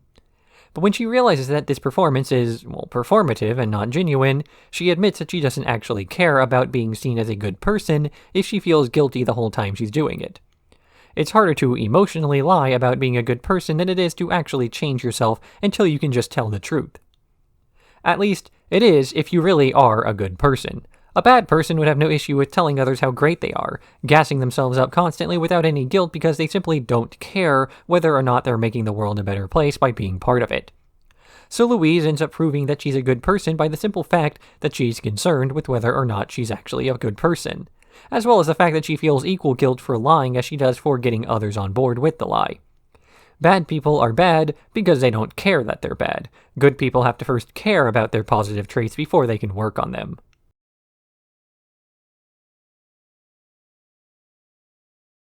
The Cook, the Steve, the Gayle, and her lover. Gayle is coming over to the Belchers with her boyfriend for a second date, while Bob invites a guy crush he made at the restaurant named Steve. Steve is trying to meet new people alongside his son after his divorce, while Louise is horrified to discover that Gayle's boyfriend is Mr. Frond, who recently confiscated her grabber toy. She works with Tina and Jean to sabotage their relationship with a faux Spanish song, and later on by stealing a doll Frond knitted of Gayle that he planned to give to her. But when Gayle breaks down over Bob's roast, the kids are guilted by Linda to return what they stole, which is now missing as Steve's kleptomaniac son took it. They track him down to the sewer outside where he's stuffing the evidence down the drain, and Louise offers to let him kiss Tina in exchange for confessing to the theft. But Tina talks down Louise, who uses her grabber to retrieve the filthy toy and admit what she did. Meanwhile, Steve is having a bad reaction to the cream Bob used in his food, and is in the restaurant's restroom, where a jealous Teddy is doing a walk-by and sees what's going on. He yells at Steve and tells the guy to be more open with Bob, and forces them to hug it out, while Gayle and Mr. Frond make up and make out. Louise and Mr. Frond both have personal issues pitting them against one another, and their inability to put these issues aside ends up hurting their chance at happiness. This would ordinarily be something tolerable for those around them, assuming that the conflicting parties were the only ones involved in this fight. But when it spreads, it recontextualizes the actual cost of such a feud.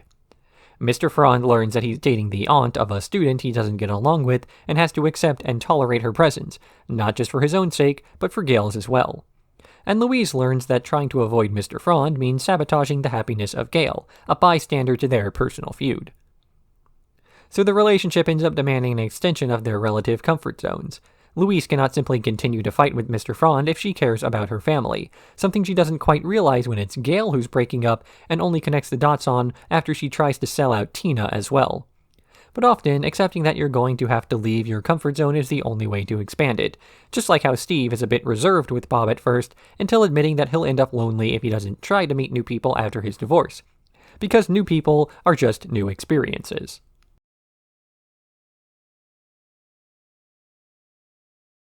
The Jean and Courtney Show. Bob forgets to order the carnations for Wagstaff's Valentine's Day charity drive for Tina, so he tries to rush out to get last-minute flowers on Valentine's Day. Meanwhile, Tina starts to panic over the fact that she can't tell if she's gotten any flowers gifted to her, so with Louise's help, she tears up all the envelopes looking for someone who likes her. Linda then has to match the handwriting on the envelopes to the writing on the letters to fix things. Meanwhile, Jean and Courtney are scouted for the morning announcements once they start talking over Miss LaBonze's droning each day, getting the Jean and Courtney show that they work on together for a time until realizing that they're starting to redevelop feelings for one another. They start flirting during the show, hurting their ratings for a while and ultimately concluding that they have to break up to preserve the quality of their morning show. But Jean is unsure about this and ultimately writes a song about their relationship that he sings on Valentine's Day, about how he'll try to get over it. Bob ends up rushing to a florist's market with Teddy to get overcharged for the flowers, and Tina finds out that Jimmy Jr. meant to give her a flower, but was too nervous to ask while she was manning the table. Love and passion are two different but similar concepts, and they become mixed together in this episode. Gene has a passion for his entertainment and his music career. Being able to go onto the morning announcements after having been scouted is his dream. But he falls back in love with Courtney while doing this, and it's quickly revealed that his relationship is getting in the way of his passion, as he does not have the self-control to do both and remain professional. Jean tries to choose love over passion, while Courtney chooses passion over love, and like a romantic prisoner's dilemma, the best outcome only occurs with a bit of trust and coordination. Recognizing this, Jean accepts that his love is going to be in the way, and he gets rid of it not for his own career, but Courtney's as well. In sticking to the passion dynamic of the episode, Tina becomes passionate about her romantic chances, going overboard and tearing up the envelopes she was supposed to have maintained for the carnations of everyone else. It takes love to fix this, not romantic love, but familial. As Linda offers to spend the whole day matching handwriting, and Bob spends the whole day searching for expensive flowers while pretending he doesn't know Linda is sorting envelopes, and Linda pretends she doesn't know Bob forgot the flowers. Sometimes the best thing we can do for those we love is to hold off on the "I told you so's" they deserve until after their stress levels are back down to a point that they're ready to hear that.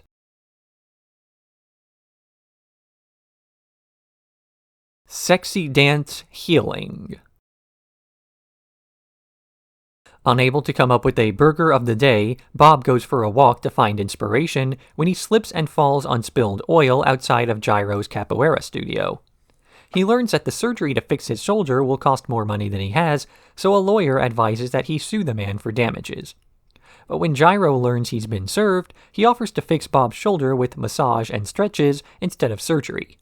On top of this, Gyro also encourages Bob to give up on the burger of the day, as it stresses him out. But when Gyro's evicted for not paying his rent to Mr. Fishoeder, he stays in the basement of Bob's Burgers, which is converted into a studio.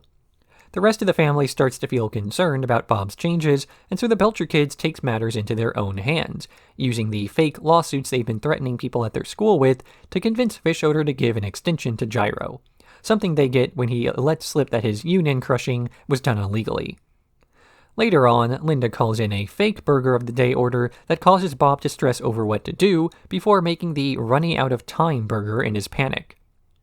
When Gyro learns that Bob is back on his burger of the day kick, he's also informed by Fishoeder that he can go back, and both men return to their old lifestyles.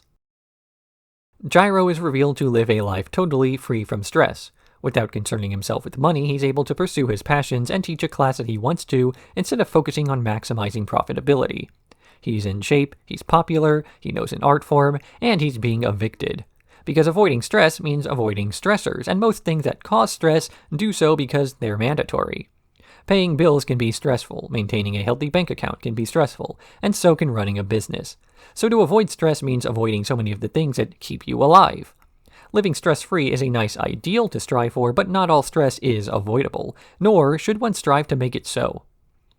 So the better option is to identify why various forms of stress exist and whether it's worth it to worry. Bob makes fun of Gyro's capoeira studio at first, but the man doesn't concern himself with trying to impress the guy, as it would be stressful to do so. That's an example of something that people make more stressful than they ought to, and this is almost mirrored in the way that Bob stresses himself out with the burger of the day. But overcoming the stress of maintaining so many puns ends up being worth it, as Bob finds satisfaction from overcoming that difficulty every morning. Stress feels bad, but overcoming stress feels nice enough to make the initial feeling worth it.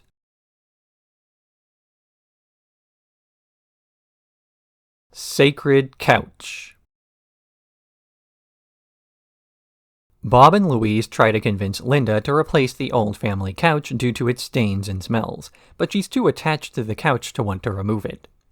So Louise, assuming Bob was trying to give her a hint, sabotages the couch to collapse the next time the family sits down, ultimately convincing Linda to visit the sofa queen to buy a new one. She selects a couch while Jean and Tina try to fit into booster seats, but when Louise lets slip that she broke the old couch, Linda gets mad and breaks down in the store. The sofa queen convinces her that it was for the best as their old couch was a piece of junk, and the family returns home, only for Louise to suddenly feel guilty about abandoning the old couch. That couch goes missing before they can bring it back up, though, and with Teddy's help, they track it to a group of teenagers who have a band called the Couch Burners. The Belchers meet with them at the railroad and convince the teens not to destroy their old couch in exchange for burning their new one. Humans will pack bond with anything, from pets to favorite objects to furniture. The ability to treat something like it's a member of your family just because it's been around your family is the process by which humans have domesticated animals in the past, and the Belcher family's attachment to their couch, metaphorical not just because of the sticky stains, isn't just because of the memories, but because of the associations those memories have. But the family shows an inability to detach themselves from the couch after it's declared dead, getting it brought back and reupholstered rather than getting a new one, and then proceeding to make brand new memories with that one.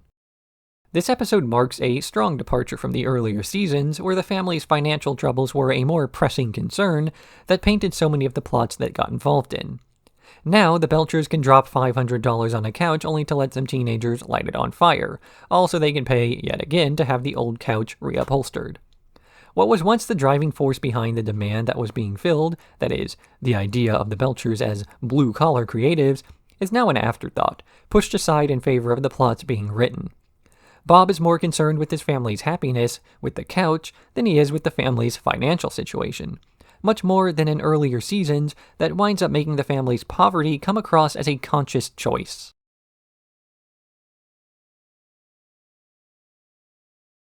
Lice things are lice. Tina is assisting the school nurse for a day to get a Thunder Girls patch, though Nurse Liz is mostly complaining about how bored she is with how trivial the kids' problems are, such as Jean and Louise entering to skip out on assignments. But when Tammy enters with a new hat, Liz suspects that she might have lice, and because she shared her hat with most of the other kids in the nurse's office, the nurse declares a quarantine and blocks the door. After a bit of thinking, she's convinced that the school is infested with super lice, and she's going to shave heads to end the epidemic. Louise tries to convince Nurse Liz that she's infected as well, but when Liz shaves her own head, the children make a run for it. Louise and Tammy end up in the library, where Louise finds a medical encyclopedia with a page on how dandruff can be confused for lice, something Tina corroborates by pointing out Liz is not wearing her glasses. In the end, no one but Liz and Mr. Frond has their heads shaved, as Louise tries to fake a broken leg to get out of a pop quiz. Meanwhile, Bob orders new stools for the restaurant that are just like the old stools, except they fart when you sit on them. So Bob offers free beer to get all the fart noises out before a funeral party comes over, managing a close call that turns out to be the widow breaking wind. Nurse Liz expresses dissatisfaction with her job stemming from a disappointment with where she ended up in life. Throughout the episode, she keeps bringing up a class reunion she's not looking forward to, as she has nothing to present there. No recent accomplishments to wow her peers, who are sure to be sharing their own stories. So when a person can't find satisfaction with their career, they often wind up seeking a false sense of accomplishment, to create a difficulty to overcome not because they actually care about their work, that was something that stopped a while ago, but because they want other people to think that their job is important. A dissatisfaction with one's job can often come about as a dissatisfaction with one's life. If you have some outside hobby you can define yourself by, then the lack of interest in your career is usually something that can be overcome. Rather than defining yourself by an emergency at work you mitigated, you can instead introduce yourself to peers at a class reunion by mentioning a personal accomplishment. Of course, even a person like Bob can still feel a bit of insecurity. When he hears the fart sound his new stools make, he worries it might damage the restaurant's reputation, making Bob come across as far too silly for anyone to believe he's doing well in any other field.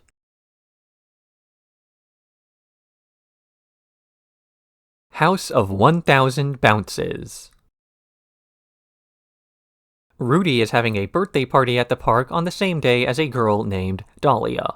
But due to a mix-up with the bounce house people, there's only one bounce house and it's at the other party. Rudy doesn't seem to mind, but Louise insists that they steal it, even recruiting the help of Sasha to work as a double agent. They steal a bit of duct tape to seal the fan and push the house out to the lake, getting free rein to bounce until Dahlia leads a boat charge to get it back. After sinking the inflatable ship, the kids are arrested by the park ranger, who keeps them in a traffic cone jail cell while he discusses paperwork with Rudy's dad.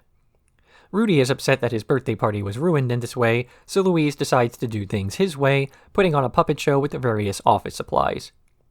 Meanwhile, a pigeon flies into the restaurant, revealing that Bob has a phobia of the bird. But when he describes the traumatic event that initiated the phobia, Linda and Teddy tell him that he's misremembering a scene from a movie, and Bob's able to overcome his fear enough to bathe with the bird. Louise has always been the type of person to double down on any effort when she faces some resistance to it. If she gets excited for a bounce house, she'll become even more determined to get a chance to jump in one, much more than if she hadn't been given the chance to dream of one in the first place. So when her birthday party ends up having a mix-up and Louise finds out that the party nearby has what she wants, she changes the point of her birthday to sabotaging the happiness of the other group. And while Dahlia was rude to them, it's not as though she owes a turn in the bounce house to anyone else, be it Louise's birthday or not. So when she doesn't have the perfect party for herself, she changes gears to try to take away the happiness of someone else, because sometimes having the cake is better than eating it. In her mind, being able to deny anyone from jumping was, more than any other feasible outcome, a better way for Louise to celebrate her birthday. Except, of course, it was not Louise's birthday party. It was Rudy's. She got so hung up on figuring out how to get what she wanted, she failed to consider if that was a desirable outcome for anybody else. Louise gets everyone involved in ruining Rudy's birthday because she couldn't comprehend that her wants might not line up with the wants of everyone else. Rudy himself was even okay with the lack of a bounce castle at his birthday party. So long as all his friends were there to do a spoon puppet show, he would have had a great time. Something proven right at the end of the episode, when the puppets are all that can be salvaged.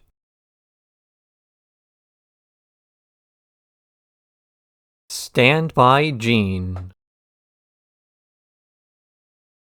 While looking for change beneath the wharf, Jean overhears a rumor about a goat with two butts. He tries to encourage his siblings to go see it, and manages to get several of the students from Wagstaff on board, with Louise going along running a bet that the goat doesn't exist.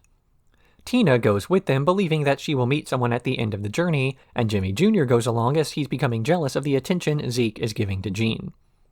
They cross through cornfields and a river before getting to a field of poison ivy, with some of the group giving up at this obstacle.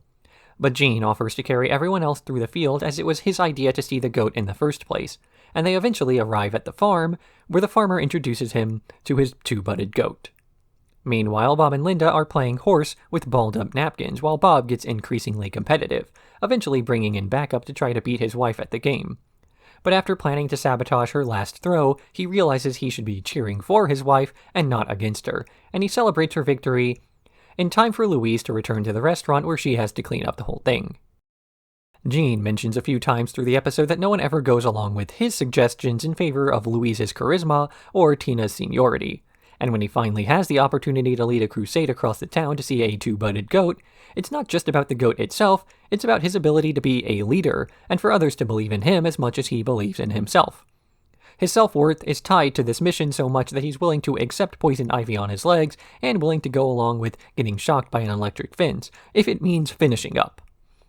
And through all of this, Jean isn't even sure that the goat really exists, just like he's not sure if he's worthy of having others follow him.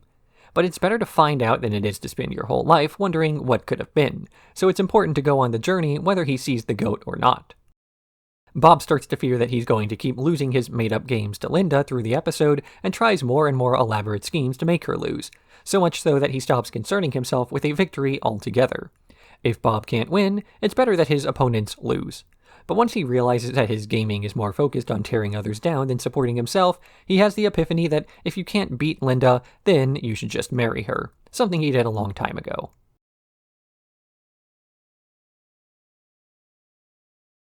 Wag the Hog. Critter calls Bob from jail saying that he needs to pay off a bunch of delinquent parking tickets to get out of jail before his first shift at an electronics store, and Bob needs to sell his bike to pay for those tickets. Bob agrees, but only after hearing that Critter is trying to get his life back on track to care for his son. But after transporting the bike to a preppy investment banker named Kenny, it gets stolen by Carl, another preppy guy who Critter was originally going to sell to. Bob tracks it down and tries to threaten the man on Critter's suggestion, but the bike ends up being damaged in a scuffle between the two potential buyers who no longer have an interest in buying the damaged bike. Bob takes it back to the One-Eyed Snakes and convinces them to fix it up for Critter's bail money by making them see things from the perspective of a new father.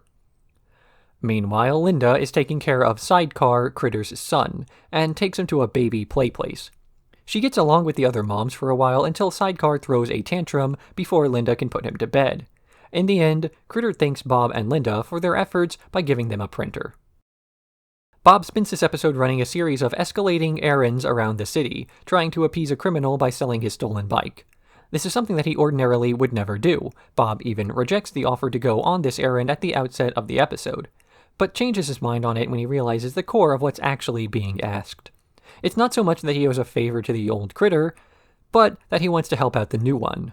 Bob is a family man, and as much as he complains about his kids, he loves them enough that he's more than willing to go to extreme lengths to let others feel the same reserved joy and satisfaction that he does. Linda pretends to be the mother of a newborn in order to impress the cool young moms at the play place. The idea of blending in with them means that she's a young adult herself, no longer worrying about her age physically, because she can keep up with the young ones herself through their acceptance. Kenny and Carl are the same way, eagerly hoping to achieve acceptance in life by buying an expensive biker gang motorcycle. If they can fake their way into being accepted by the people they think are cool, then they can start believing that they themselves are cool as well. The motivation being not so much about impressing others, but about impressing yourself.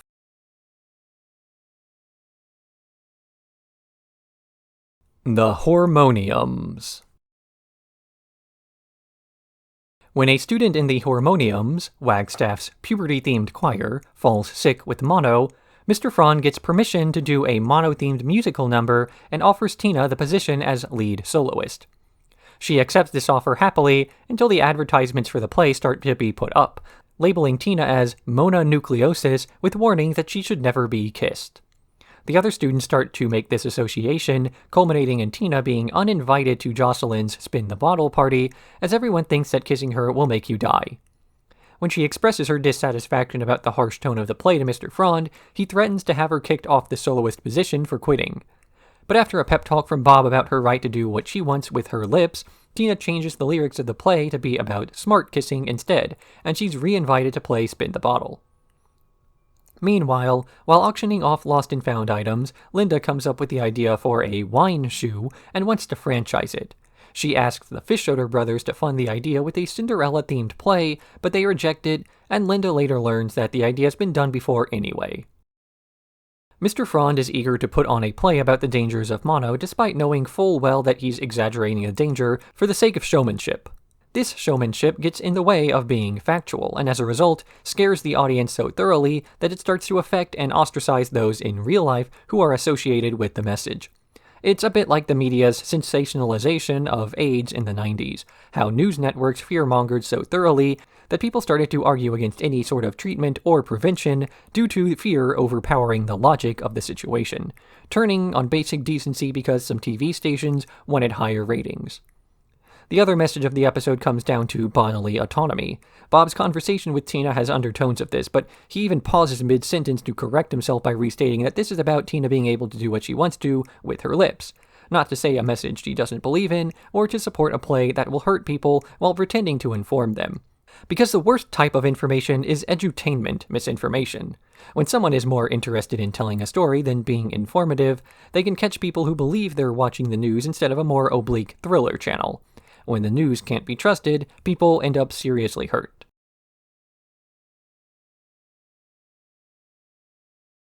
Pro-Tiki, Con-Tiki.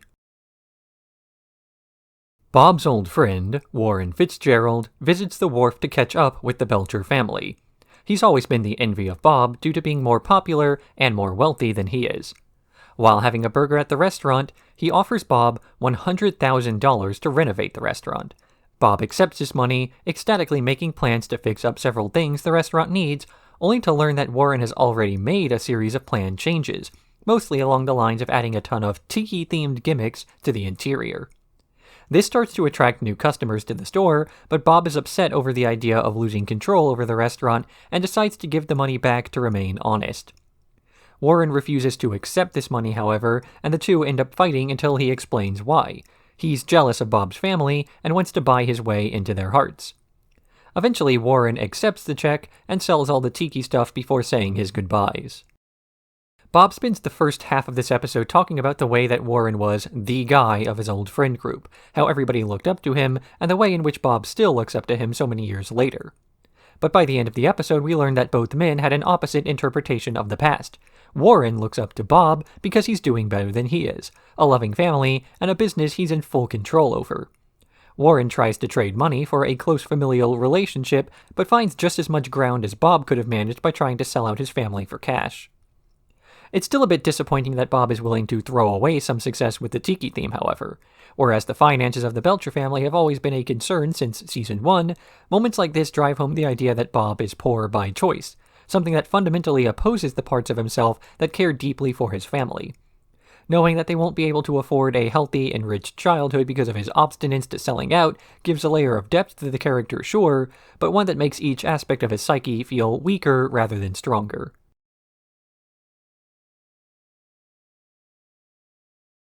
Bye Bye Boo Boo.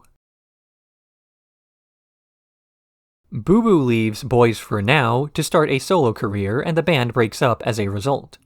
Tina's Boys for Now fan club holds an emergency meeting to decide what to do, and they plan to boycott his solo work to denounce the boy.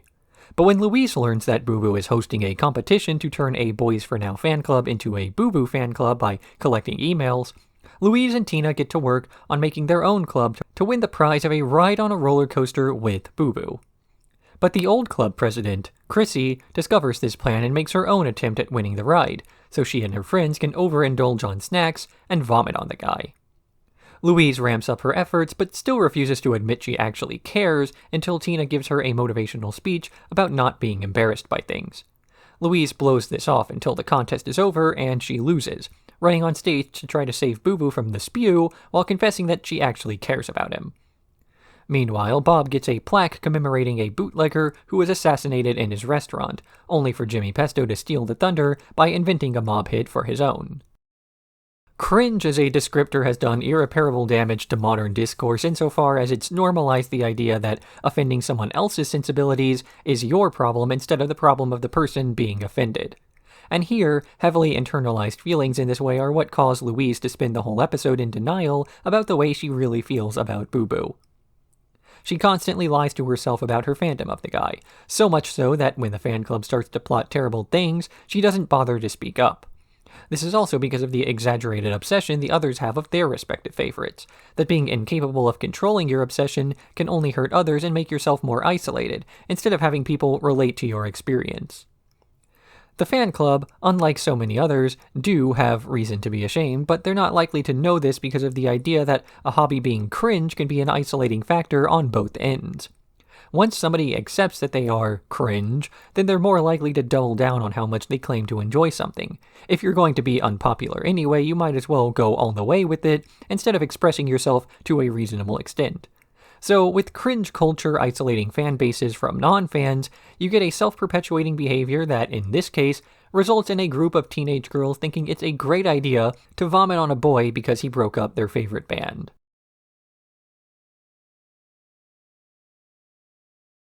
The Horse Rider-irer. Tina is excited for a horse camp that's too expensive for her family to afford, as they're saving up to fix their deep fryer. But when Tina mopes enough, they decide to put off the repairs to send her to a discount horse camp. She says her goodbyes to her imaginary horse, Jericho, and saddles up, showing off her horse knowledge to the camp counselor and getting paired with their difficult horse, Plops. Tina tries and fails to tame Plops, even getting lost in the woods with the horse before the exhibition at the end of the camp. When it's time for the family to show up and watch her ride, she decides not to ride Plops but to ride Jericho instead, with her family cheering her on as she pretends to ride an imaginary horse around the field. Back at the restaurant, Linda puts the kids through restaurant camp, so they don't get jealous. But when she hears them telling the Pesto twins that they're only going along with the activities to get out of work, she gets upset until Bob shuts it down. Realizing she has the chance to do the classic camp movie story, she puts on a show to win over Bob to save the camp. Tina loves horses right up until she gets to ride one.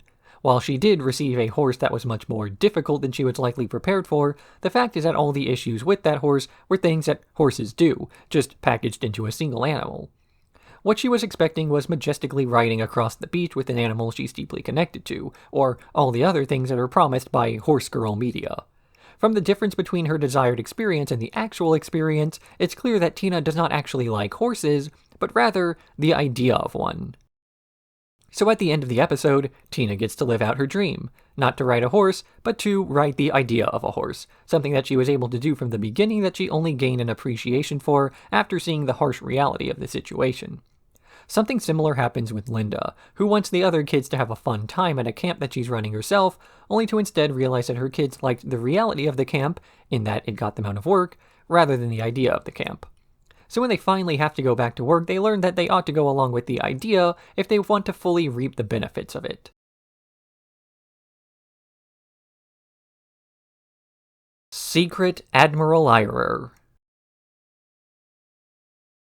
Tina is visiting an old woman named Meryl and reading her mail to her when she sees a letter written by Admiral Wilcox, stating how he regrets not dancing with her at a ball decades ago. She calls over her siblings to help them prepare for a big reunion, but as they're making Meryl up, they notice that the pearls she used to wear are missing shortly after a visit from her nephew, Joel, who shows up once a week to collect an annual birthday check. Louise suspects Joel of having fabricated the entire story, as a way to get his great-aunt to reveal the location of her pearls so he can sell them. But Tina still wants Meryl to feel love. So they dress up Bob in Admiral's clothing and have him pretend to be Wilcox, only for the real Wilcox to show up, as it's revealed the pearls were simply in her purse the whole time. Meanwhile, Bob is perpetually exhausted by his new friends, a group of young chefs who go out drinking every single night, dragging Bob along with them as he realizes that he's too old for this. In the end, he doesn't want to hang out with his friends anymore, so Linda tells him that he's dead. Tina spends much of the episode trying to hide the suspected theft and fake romance from Meryl due to the fact that she wants the woman to believe in love the same way that Tina herself does. This is after Louise tries to warn her that she has a tendency to look too far into things like this and find romance where there is none. As such, Tina ends up falling for a scam, at least suspecting that she has, because she was too naive. But rather than accepting the cold, hard truth, Tina declares that reality ought to be better. One shouldn't simply give up because things are bad, but instead, you should try to make the world into the type of place that you would want to live in.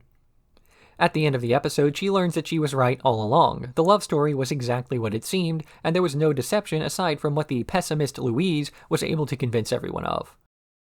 Bob goes through a similar story in trying to hang out with the younger, crazy party chefs. By spending time with them, he can convince himself that he belongs to the group. From the amount of revelry they get involved in and the good times Bob speaks of, it's clear that he really does fit in, but just mentally. His body is too old to keep himself awake and alert while also partying with younger guys, so it's clear that the fantasy of being a young adult is long since over, and he has to have Linda help him to accept that just because someone has a lot in common with you doesn't mean that they would make a good friend.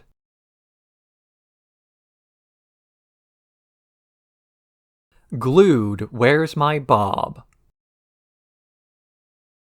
Skip Marouche, the celebrity chef Bob impressed last season, sets Bob up with an interview with Coasters, a magazine with a section on up-and-coming restaurants.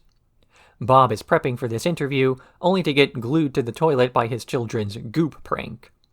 They call Teddy over to dissolve the glue and Gretchen to prep Bob's makeup, all while Jimmy Pesto alerts the entire town to Bob's predicament.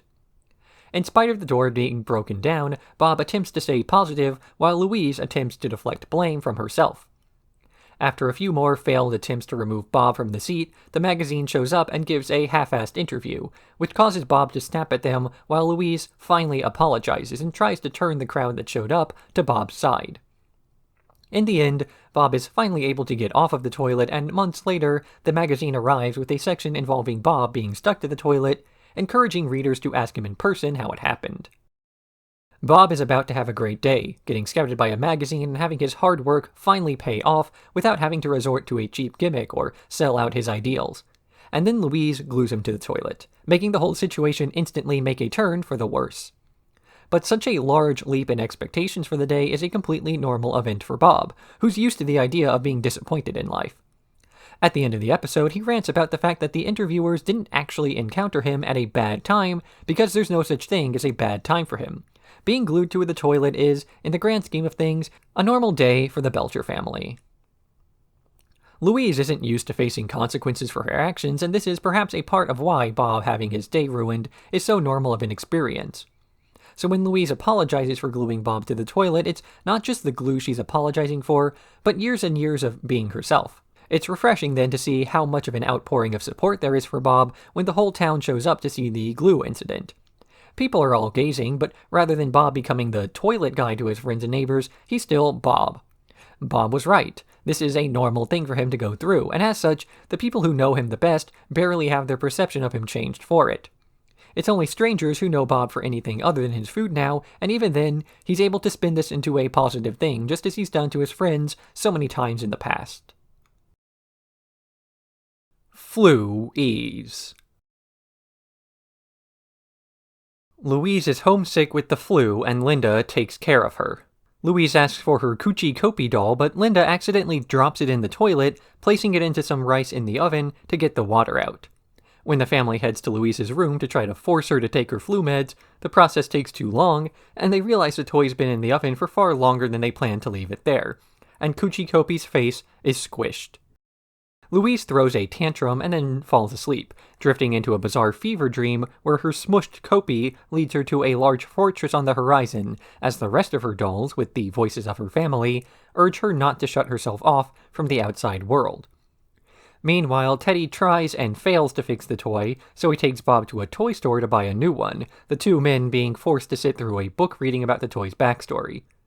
Back in Louise's fever dream, she fights her way past her family to shut herself off, only for good Coochie Kopi to arrive and tell her to tear down the walls.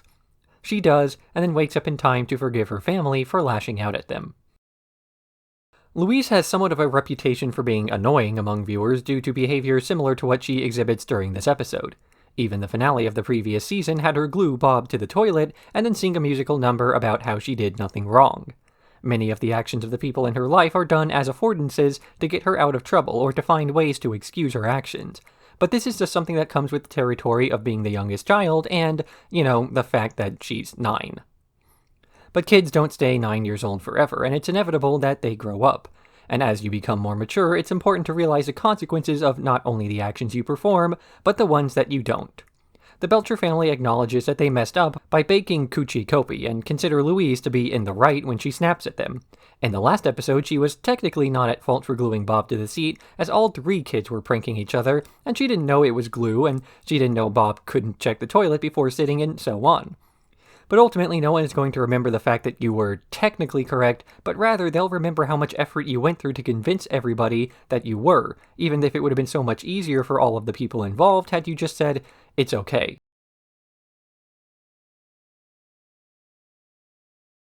See me now.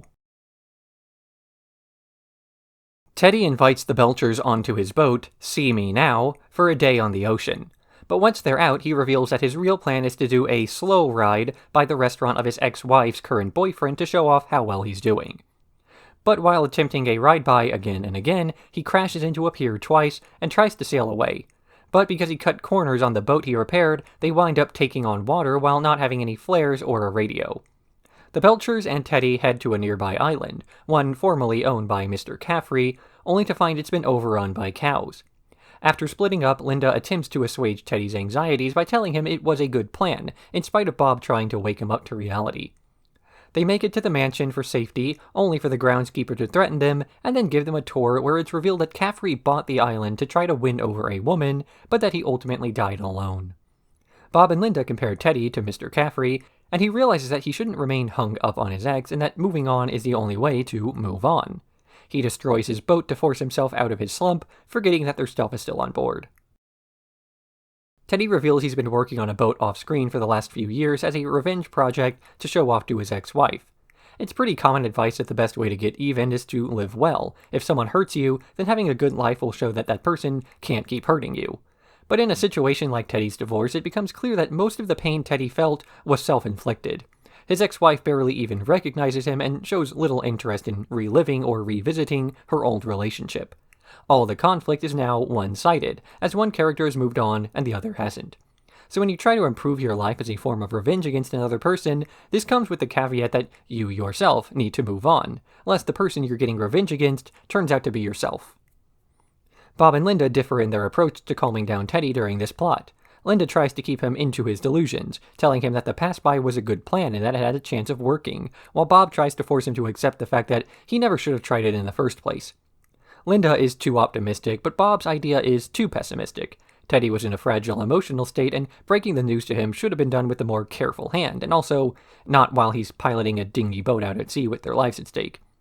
The analogy of Mr. Caffrey presents a third option, to accept that the idea was bad not because it had no chance of working, but because Teddy was focusing on the past instead of genuinely trying to improve for his own sake. Because if you live in the past, you'll stay in the past.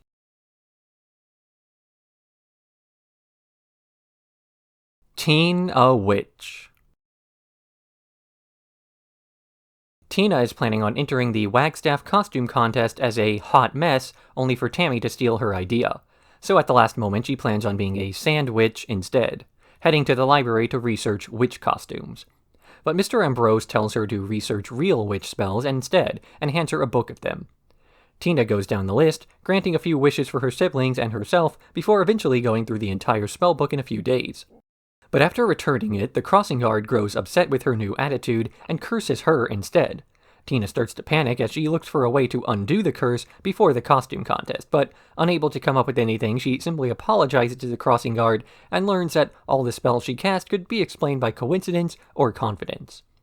Meanwhile, Bob is trying to figure out who keeps stealing his jack-o'-lanterns, suspecting Jimmy Pesto of doing it, before noticing Mr. Fishoder taking it, assuming that people were leaving things on the sidewalk and that they actually belonged to him. All of the spells cast in this episode can be explained away by coincidence or a boost in confidence from believing that the spells worked. Despite this, there are still several people who think of themselves as witches, in part because they understand this idea well. When you're casting a spell on yourself, you're really just trying to visualize a way in which the things you want will happen, and then more often than not, pretending as though they did happen regardless of the truth. Tina thinks that she's cast a spell to make Jimmy Jr. fall for her, and then starts to act more confident around him, believing the spell to have worked because he sat next to her at lunch.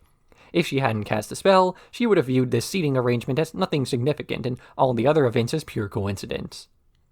So during this episode, she starts acting cursed because she thinks she's cursed. The idea that she's going to start knocking things over as a result of some chanting is all in her head, but just because something is in your head doesn't mean it's not real. One symptom of nervousness is a loss of balance, among other things, so Tina really was cursed by the knowledge that she had been cursed. With an added bit of irony from the fact that the curse placed on her was only done as a retaliatory action against her own spree.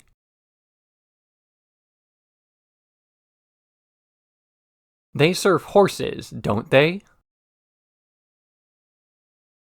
Jimmy Pesto brags about his meat supplier, a man named Jack, and how much money he's saving by using the guy.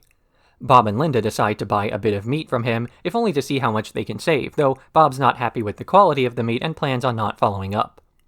But Hugo enters the store and declares that Bob has sold horse meat, and that he has to wear a wire to catch Jack in the act, or else he'll be shut down. So Bob wears a children's toy taped to his chest, but fails to get any sort of confession until he's eventually invited to Jack's birthday party due to all the meat he's been buying as part of the failed stings. While there, Tina tries to stop a heavily sunburned Jimmy Jr. from eating horse-meat hot dogs, while Bob is eventually able to get a decent enough confession. But he and Linda struggle with whether or not to actually turn him in, as Jack seems like a decent man who just happens to be committing meat fraud. Eventually, Hugo does get his hands on the tape, and Jack is hit with a series of fines that encourage him to write a book about his experience. All the while, Teddy is now hooked on the horse meat Bob served him before.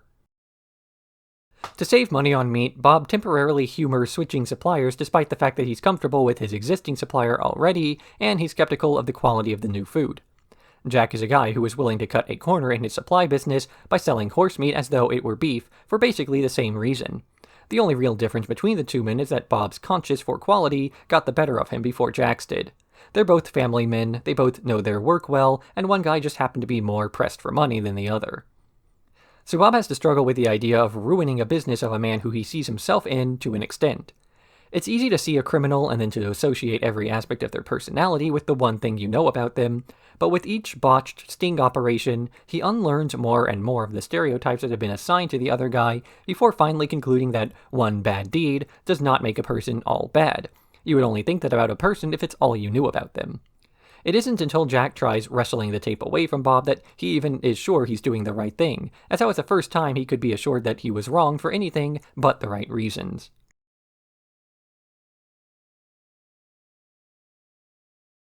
Large Brother, Where Fart Thou? Bob and Linda go to their accountant's office to get their taxes done, leaving Jean and Louise home alone together as Tina has intentionally sent herself to detention to make more eye contact with the boy.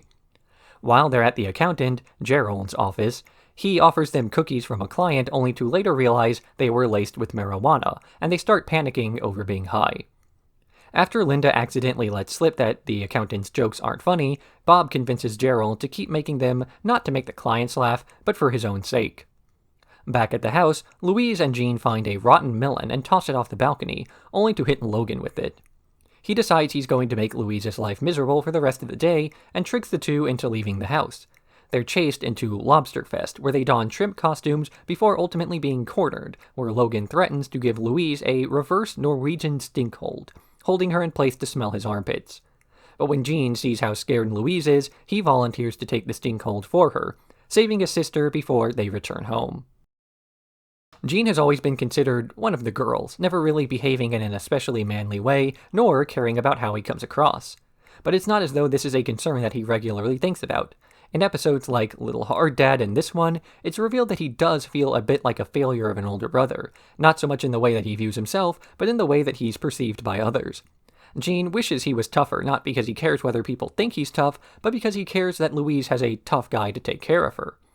He's ultimately unable to achieve this in the conventional sense, but that doesn't matter. Rather than being able to fight off Logan or scare him away, he simply accepts a punishment meant for Louise himself, achieving the same effect, just through a different means. Fighting for the defense of someone else is not the kind of person Jean is, but that doesn't make him a lesser person, just a different one. As long as a person you are is good enough for the people who care about you, then the small details, like how you're perceived by people who don't matter, don't matter.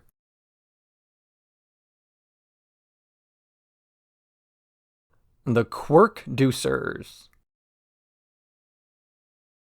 The Belcher kids are upset about losing the first half day of their Thanksgiving break to one of Mr. Franz's plays until Louise gets the idea to put on the play herself, making it so offensive that it gets shut down early and everyone gets to go home sooner. She accomplishes this by adapting one of Tina's erotic holiday fiction stories for the stage, hiring only the most incompetent actors and getting Jean in on the scheme. But while prepping, Tina overhears the plan and complains, only for everyone else involved to also learn of Louise's real intentions and agree that it sounds like a good idea. They prep a bunch of animal guts to be launched into the audience at the end of the first musical number, only to spray the crowd and realize that maybe they took it too far. But before Mr. Franz can shut down the play, Louise convinces him to let Tina finish her story, singing a song about how it takes guts to be yourself and turning everything around, though the Belchers still have to stay late to clean up the guts. Tina is concerned about her quirkiness in this episode after she is made fun of by some of the others for it. She vents her frustrations in her writing, hoping to create a personal story about how the traits others resent her for are actually a positive thing. Then, she gets the chance to show off this tale on a larger stage, something Tina believes will amplify the message and put it in front of a larger audience. So she's happy for the opportunity to prove she's not a quirky person, or that quirkiness isn't a bad thing, only to find out that the entire play was merely a scheme to overdose the audience with that eccentricity, so Mr. Franz would shut it down. While trying to prove there's nothing about her to be ashamed about, she ends up supporting a message that she ought to be ashamed of herself, as who she really is too offensive for the stage. Louise ends up so consumed by her desire to skip out on school by using Tina's play that she never stopped long enough to consider why Tina was writing it in the first place, assuming she was just weird without considering whether her self-perception was a healthy one. So when Tina ends up finding out that even her own family views her as a weird out the counselor type of person, it justifies what the others were saying about her. But rather than trying to dispel this rumor, she instead doubles down, saying that there's no shame in quirkiness, and this is the message that the awful coded audience ends up getting. At the end of the episode, the other Wagstaff students still think Tina is quirky, except now they love her for it.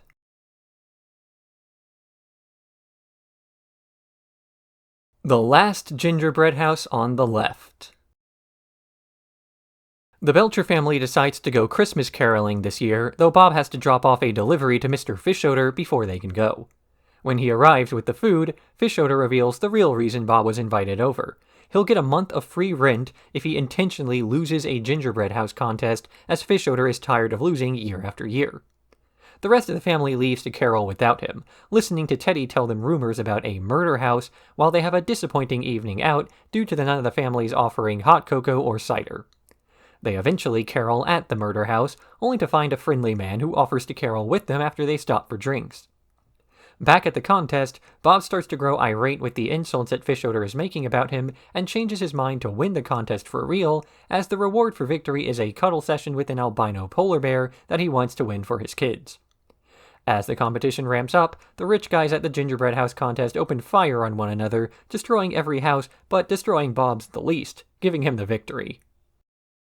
Bob has to choose between caroling with his family or being able to afford presents for them, and with little deliberation he chooses the option that will allow for the financial stability.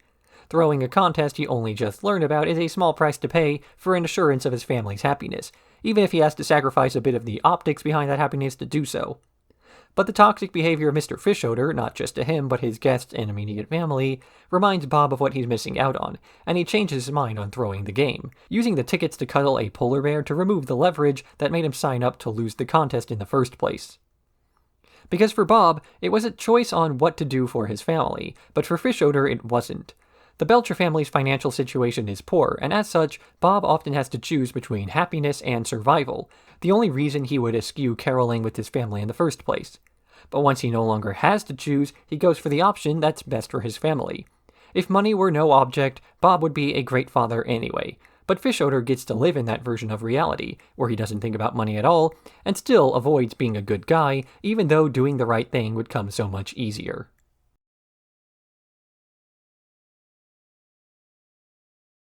Ex Mach-Tina.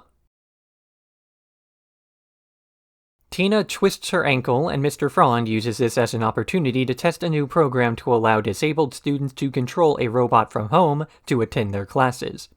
But when Tina is accidentally locked in the AV closet, she winds up alone with Jimmy Jr., and the two talk together for hours. Soon, Jimmy Jr. and Tina start to date, though people are unsure about how they feel about Tina's robotic body. He invites her to the 8th grade bonfire at the beach as emotional support while he reads his Museums aloud. But Tina's worried about her ankle because it's starting to heal and she might have to go back to school in person soon, as well as the fact that the robot can't leave the school without assistance. But Louise and Jean have been controlling the bot at night for fun, befriending the night security guard and convincing him to allow them to go free. Tina Bot arrives at the bonfire only for Jimmy Jr. to start embarrassing himself with his Museums until Tina shows up for real to cheer him on, and Bob, having been searching for a banjo moment all episode, arrives just at the end. Tina struggles to get closer to Jimmy Jr. in spite of her schemes to have a better relationship with the guy, but talking to him through a screen eliminates some of that awkwardness and finally allows the two to open up. Sometimes being a degree removed from another person is all it takes to break down some of the other barriers, as it makes the relationship you have with that person feel so much more casual. We occasionally tell strangers things about ourselves that we would never share with our closest friends, as when it comes to strangers, you can much more selectively choose when to deal with the fallout of your actions with them. But having this natural distance between yourself and another person comes with this exact drawback, because when you have the ability to shut off the monitor at a moment's notice, so too do they. There's a mutually acknowledged gap between the two of you that's as liberating as it is restrictive, because how close can you actually be to a person when you have the opportunity to restrict contact at any moment? Part of what makes close relationships close is that you are inexorably tied to the other person, and that you both accept and embrace that fact instead of holding each other at arm's length.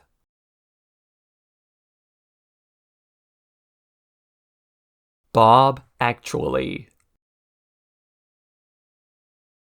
It's Valentine's Day, and Bob is planning on dancing with Linda to surprise her.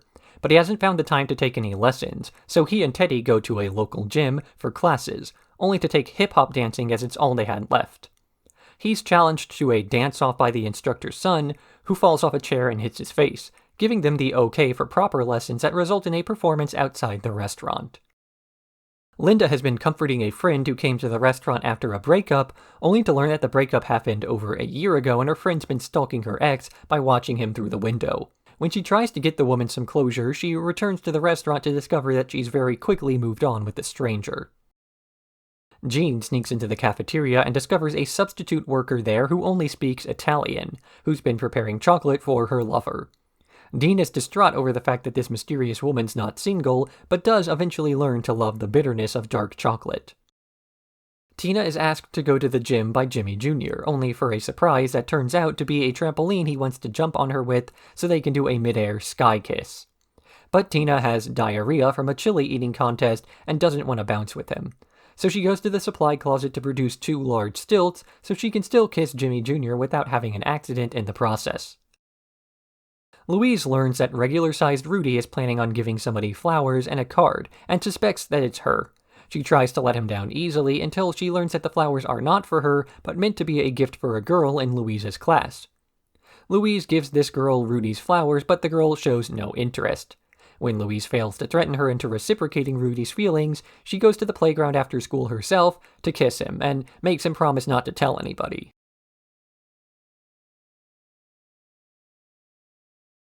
There's no business like Mr. Business. Gayle goes to the restaurant to ask for more money so she can mail professional cat headshots to Chef Cat in the hope that her cat, Mr. Business, can become the new spokescat for the cat food company. Bob tries to ask Ian, the man who's serving as the cat's manager, to return the money as Gayle has been borrowing too much, but Ian informs Bob that this could be the chance to make Gayle financially independent of the Belchers. But when Mr. Business attacks Ian during their training, he gives up on the cat, and Bob resolves to train Mr. Business to knock things off the counter himself. He succeeds, and they meet up again at the audition, taunting one another until Mr. Business goes missing. Bob suspects Ian of having stolen the cat, but finds out that it was actually Gayle who took him, citing the fact that her cat is unhappy starring in commercials, and she doesn't want to lose him. So Bob agrees to pull him out of the auditions and reunites with his family, who have all been hiding the fact that they're eating cat food from each other. Tired of Gayle constantly living off of borrowed money, Bob sets out to make her more financially independent, only for this quest to get ignored for a more personal squabble with a cat trainer, after it's implied Bob can't do it himself, and he learns that he has a talent for cat whispering. But the original purpose of the entire Mr. Business was to get Gayle out of the family's bank account, and this is something that Bob never thinks of the implications of until the end of the episode. To Gayle, Mr. Business is effectively her child, so to send the cat off to show business is a rejection of sorts of the animal. It's like if Bob were to send one of his children away for his own financial success, a choice he's been adjacent to before. We've seen a few times that when choosing between something good for the restaurant and something good for his family, he chooses the family every time. And by now Gayle has essentially become one of the kids. She's certainly as financially dependent on the Belchers as one of them. Like it or not, Bob always tries to do what's right for his family, and he sees the parallels between Gayle and her cat, as he does to himself and Gayle.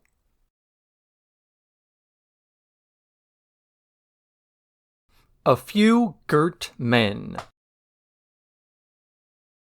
Wagstaff is having mock trials, reenacting fairy tales despite the outcome being more or less predetermined, with Jean as the prosecution and Louise as defense. But when Mr. Ambrose accuses Mr. Frond of having stolen and eaten his yogurt, the guest judge, Conklin, agrees to hear out this case instead of what they have planned. But Louise is less than enthusiastic about defending Mr. Frond and puts forth very little effort to ignore the evidence of the discarded cup being inside of Frond's trash can. But Mr. Frond's dejection that he's going to be found guilty despite his insistence that he's innocent causes Louise to feel bad for all the times he's falsely accused her, and she puts forth a greater effort in mapping out the school and coming up with an alternative list of suspects before realizing it was Judge Conklin himself who ate the yogurt, only hearing out the trial as he saw potential in Louise as a lawyer. Meanwhile, Bob and Jimmy Pesto have a customer complain about a hair in his food in order to get his meals comped, and they team up to get revenge for being stiffed, hiring him as a celebrity impersonator to perform at Mort's mother's birthday party, only to fail to realize that he was prepaid. Louise and Mr. Frond hate each other, and Louise winds up defending him from an accusation of yogurt theft. This ends up being the perfect opportunity to get revenge by doing nothing, letting all the arguments in their past come back around as she feels he's getting some sort of poetic justice for all the times she's been falsely accused just because she's usually guilty. But part of their feuding comes from the fact that Louise believes herself to have been mistreated. And while the episode makes a point about the fact that she's not as innocent as she claims to be, this is irrelevant against the idea that two wrongs don't really make a right. If she says that being profiled and being punished for that is bad, then doing it to Mr. Franz doesn't make her any better. If you really dislike somebody's behavior, then mimicking it is not the right way to express that. It can't be that bad if you condone the action, after all. And if you don't condone the action but do it anyway, not only does it make you no better than the person you're upset with, it makes you worse, since you're a hypocrite on top of everything else. So Louise takes the high road instead of stooping to the level she accuses Franz of being at, hopefully convincing the guy that he's in the wrong before he starts fighting with her again in the future.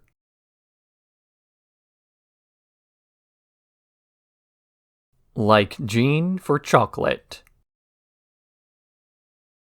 While stressing over a poor grade on a half-finished school project, Jean turns to Chunky Blastoffs, his favorite candy, for comfort.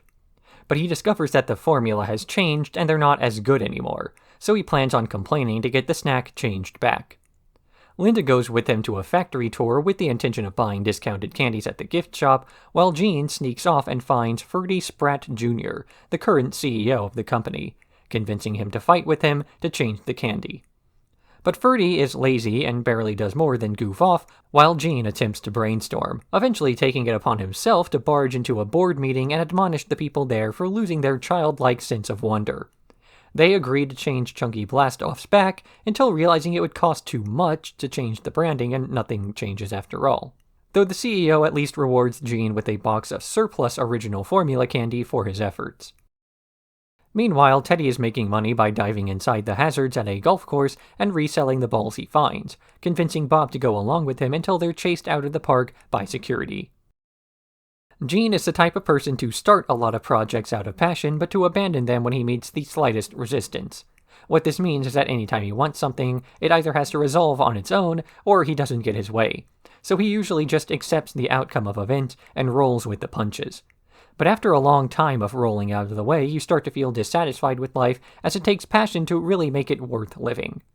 And how can you consider yourself a passionate person if you've never felt committed enough to a cause to see it through to the end? Jean eventually finds a cause worth fighting for, and is stonewalled by himself. Not as in Gene Belcher, but himself as in a man who embodies all of his worst traits. Ferdy Spratt Jr. is a passionless individual who's never had to try because he's never really wanted anything. He's the type of person Jean would end up becoming as an adult, minus the fact that Jean is far from inheriting a large business anytime soon.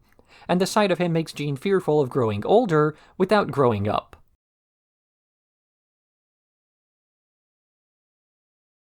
The Grand Mama-Pest Hotel.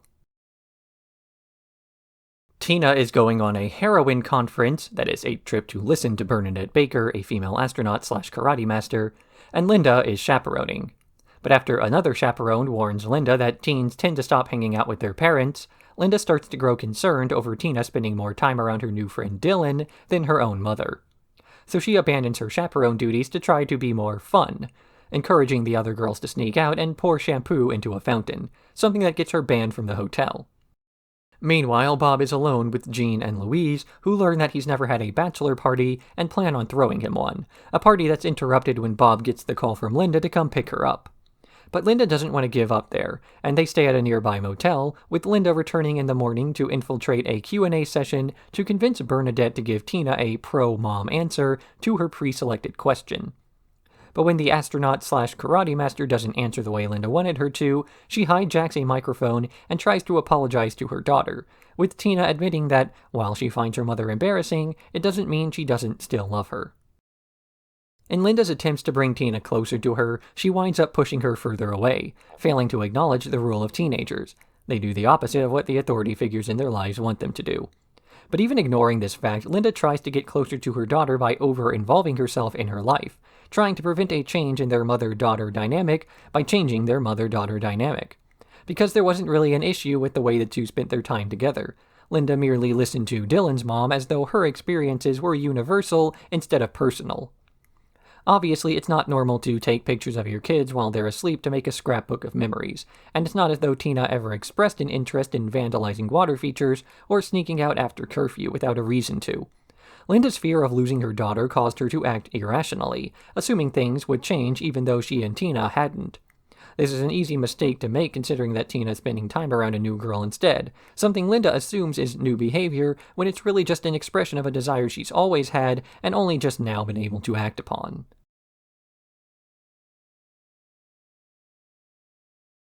Aquaticism. Tina learns that her favorite aquarium is about to be shut down for being unable to pay their taxes, and she tries to come up with a way to save the business, eventually getting the idea from Mort to make a fake religion so the store becomes tax-exempt. The Belcher kids walk the owner, Judy, through the process of formally creating a new religion called aquaticism, but the IRS sends an agent named Roger over to investigate the validity of this religion. It's not going well until Tina gives a speech about the sea cucumber that sways him into accepting their application. But Roger seems intrigued by the idea and returns to the aquarium for a singles mixer, one that the regulars at Bob's Burgers are invited to make the place look legit, and one that Bob goes to as Linda's been trying to make him more charming. When the Belcher kids see that Roger is becoming more and more interested in aquaticism, they try to scare him away from the religion by making up an initiation ceremony that involves diving into the jellyfish tank. But he actually does this, and Tina finally reveals that the whole thing was just a way to cheat on taxes. The aquarium loses its tax-exempt status, but Roger comes back anyway to ask out Judy, giving her a few tips on how to keep the business afloat. The kids attempt to fake a religion and do such a good job that they convince someone to pursue the faith in earnest. This isn't accomplished by giving Roger a religious experience or telling him what he wants to hear, but by association with another thing he wants, love. Roger's not actually swayed by aquaticism, he merely falls in love with Judy as she represents something that he's lacking in his own life. Roger's conversion isn't about aquaticism, but himself. We see that he's not happy at his job, and he seems to be going through the motions more than anything else. After all, the kids are able to convince him that aquarium worship is real. So he's desperate to find a new lease on life and gets the chance to reinvent himself with a new religion, however dubious it is. It's not as though there's anything inherently wrong with telling people what they want to hear, though. Bob and Linda try to work on the charm that Bob exudes to his customers, which is basically just that. But when Bob fails to learn anything, Linda simply fakes that he's been given some good tips to make him feel better despite no real improvement occurring. It does make him feel better, and he's not jumping into a jellyfish tank, so as long as no one's being manipulated for the worse, then there's no harm done.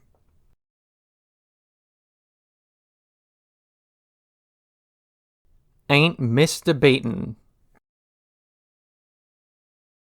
Tina is scouted for the debate team as they're required to have at least one girl on board. But as she's a poor public speaker, the coach requests that Henry tutor her on how to find something she's passionate about to speak more effectively. But as they're working on her debate skills, Henry starts to fall for Tina, and the two begin to date. At first, Tina's content in the relationship as Henry is punctual and respectful, but she still feels like it's lacking something that she discovers when Wagstaff goes up against the King's Head Island team and meets their New Zealander student, Duncan. Sasha notices that Tina is staring at Duncan and conspires to get the two alone, where Tina ends up kissing the guy. During the debate, she uses their allotted time to confess to kissing their rival and breaks up with Henry. But once it seems like they're about to lose, Tina uses the last of their time to argue that she broke up with Henry for being too robotic, winning the debate on the con side of whether a robot could be president. Meanwhile, Bob drops some meat, and Louise creates a meat man out of it, creating stop-motion movies until the meat starts to rot, at which point they blow it up. Love, passion, and the like are illogical things that benefit very little from trying to apply logic to them. Tina has a type of boy she prefers, incomprehensible and a bit weird on top of that.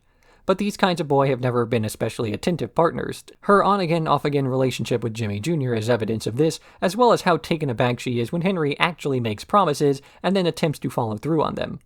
But in spite of the two being good to each other, there's no assurance that they're good for each other.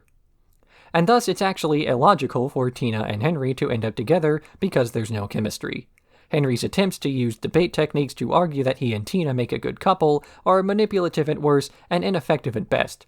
It's a manipulation of what points there are to make in such a relationship to make a specific point instead of allowing a more natural development, even though natural developments are rarely logical. And these contrivances are mirrored in the relationship budding between Tina and Duncan, also predicated on a series of false emotions manipulated at the hand of someone who just wants an obstacle to a competing team. something Tina correctly identifies as being no better than the way in which Henry is only dating her out of a sense that he ought to.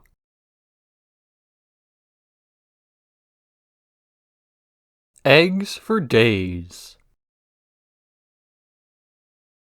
The Belcher family is having their annual Easter egg hunt, with Bob and Linda competing to see whose egg can stay hidden the longest. But as they drank jelly bean schnapps the day before hiding the eggs, Bob and Linda forget where they hid them. This results in a single egg being unaccounted for as it starts to rot inside the house, forcing the family to continue searching even longer until Linda smells the schnapps again to recall that it's inside the air vents. They call Teddy over, but Teddy is attacked by a creature while trying to grab the egg, which is now starting to stink up the restaurant. So Bob and Teddy go inside of the crawl space to find this creature and discover a raccoon named Big Baby Pudding Snatcher inside with babies. After a few more failed attempts, Teddy is able to guide Linda through peeling up the floorboards to lure the animals out of the attic with pudding, so they can safely grab the egg where Teddy is able to throw it into the ocean. The Belcher kids hate their annual Easter egg hunt as it delays when they're able to get their holiday candy by several hours, as they spend the whole day searching for eggs. The only reason so many eggs are hidden in the first place is because Bob and Linda are so competitive. To them, it's a holiday about trying to one-up one another that's ramped up to an extreme extent. But this extent is far beyond what the kids are willing to put up with, and the only reason they haven't confronted their parents about this before is because they recognize that the competition is important to them. It's not until this competition results in a rotten egg threatening their livelihoods that the kids are finally able to make their point. Bob and Linda are shouting at each other over whose fault it is that the restaurant smells like rotten eggs, their competitive spirits being directed away from fixing the issue that they themselves caused, because neither adult ever stopped to think if the egg hunts were something everyone enjoyed, or if they were only doing it for themselves. It's a disaster born out of a desire to win at a holiday.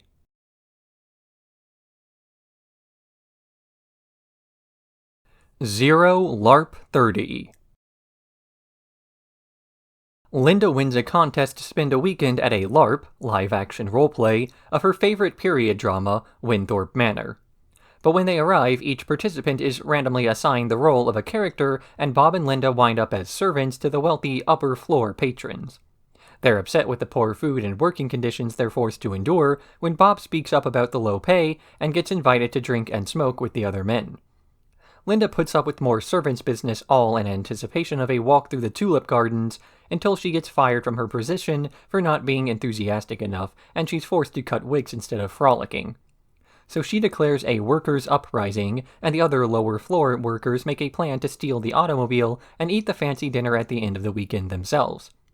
But the upper floor patrons break into the library where the others have barricaded themselves off, and everyone shovels food into their mouths before they are banned from the event, with Bob now obsessed with Winthorpe Manor. Back at the house, the kids are being watched by Teddy until he throws out his back and has to lay down. The kids make the bathroom door into a makeshift gurney and wheel him to the quinceañera of his chiropractor's daughter to get it fixed. People who look to the past for inspiration often tend to miss out on experiences that were typical due to the bias of what's considered interesting. The rich of older times had far more interesting lives than the common people living near them, and thus they're the stars of topics of so many works of the era, as well as those whose experiences are immortalized in art and the later inspirations from it. This is what has influenced our perceptions of so many eras of history, from Roman history being written largely through the lens of the wealthy who could afford to learn to read and write, up to novellas of the mid-19th century, targeted at the idle rich with the spare time to sit around reading fiction. So this is a lesson that Linda learns in this episode, as she learns that her historical fantasies ought to be just that, fantasies. When looking to the past for escapism, it's best to imagine what history could have been, rather than what it was. Leave the historical accuracy to the historians, and allow the aesthetic to be something adoptable by all. Because if somebody needs the classism, racism, or sexism present in their fantasy in order to enjoy it, then that's a problem they ought to sort out personally instead of dragging others down with them.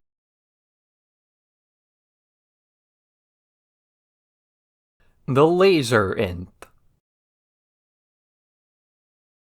It's Bob's birthday, and he wants to see the final showing of a laser show at the planetarium to celebrate, bringing Jean along with him while the girls visit Gretchen for dinner. But the laser show proves to be too loud for Jean, and he leaves the theater with Bob following. They then sit in the car as Bob tries to explain the plot of the show, basically 2112, convincing Jean to give it another chance.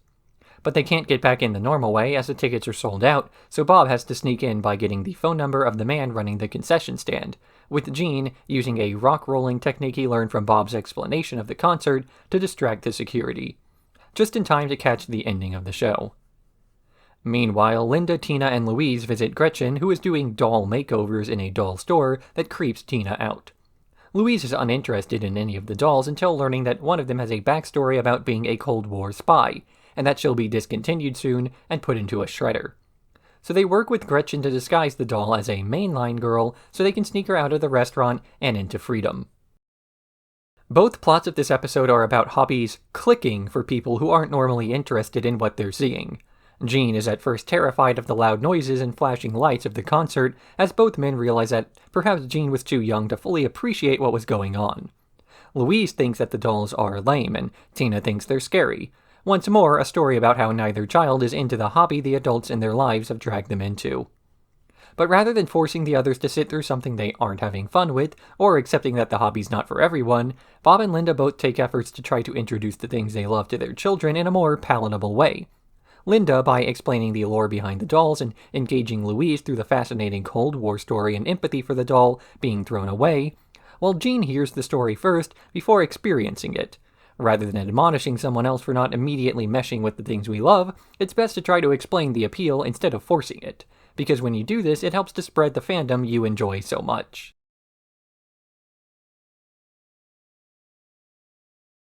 Thelma and Louise, except Thelma is Linda. Louise gets a day of in-school suspension for pantsing a student who was bullying pocket-sized Rudy. But Linda doesn't want to send the message that her daughter ought to be punished for doing the right thing, and she sneaks Louise out of the school to get ice cream and spend the day having fun. Mr. Franz nearly catches them outside the school, a problem as it might result in Louise getting an even longer suspension, while Linda could lose her position running the bake sale. Though they scheme to hide from him long enough to get Louise back at school in time to pretend the notes her siblings have been sliding under the door are the essay she was supposed to write. Back at the restaurant, Bob is getting swamped because of a bike race using his store as a stop, and he has to ask Teddy for help to run orders and clear tables, though Teddy ends up rubbing jalapeno in his eyes and crashing into people instead.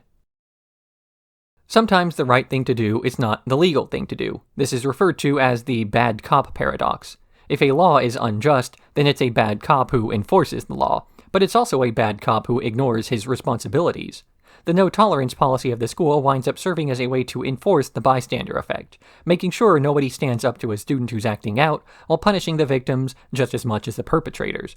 Meaning that even so much as reporting your own harassment will get you in trouble. It's the sort of policy that works on paper. If being a victim of assault gets you into trouble, then no one will report when they're being assaulted, and so from the perspective of the school's administration, it's a policy that works because nobody is reporting bullying, so it must be less common. If a system is created where a punishment can only be done by breaking the rules, then the system means that rewards can only be doled out by also breaking the rules. Linda has to go behind Mr. Franz's back to reward Louise for her good deed, which winds up reinforcing the message that she's known from the beginning. Just because you're being punished doesn't mean you did anything wrong.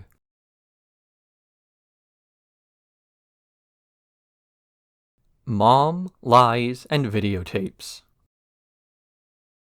Linda's too sick to attend the children's Mother's Day play at the school, so she asks Bob to record it so she can watch the performances later. But the camera is bulky and old, and as a result, Bob doesn't actually manage to record anything. Upon returning home, Linda is upset about not being able to see the plays, something that the kids are happy about because their performances were subpar. So they instead decide to simply describe what happened with a few additional embellishments. Louise goes up first, describing an elaborate Western performance about the town with no moms, where a villainous cowgirl steals the sheriff's badge and then locks up all the moms in town, forcing the sheriff to ask his own mother to make peace with him so they can return order to the town. There's a rubber band shootout that results in peace being restored, but only at the cost of Louise herself being shot in the stomach and developing asthma. Next is Jean, who tells a mythological story that's a mishmash of Greek, Roman, Pokemon, and Tex-Mex, where he plays one of a trio of gods who lament that the world is too boring of a place, and come up with the idea of moms. But not wanting somebody to restrict their TV time, the others steal Jean's staff of creation and toss it across the universe. so Gene searches for it, only to have a vision of a mom that he asks the audience to help manifest into reality. Then, Tina tells a sci-fi story about a group of alien hunters on another planet who track a mother alien to their lair, where she and Tina switch bodies. Tina enjoys her new massive alien body until the eggs start to hatch, and she worries she can't look after all of them. So she asks the alien to switch back, eventually convincing her to do so when their fight makes its way over to the babies and she becomes overwhelmed with maternal instinct. In the end, the school sends the parents a link to their own recording of the plays, and Linda says that she doesn't want to watch the real ones because the kids' fake plays were better.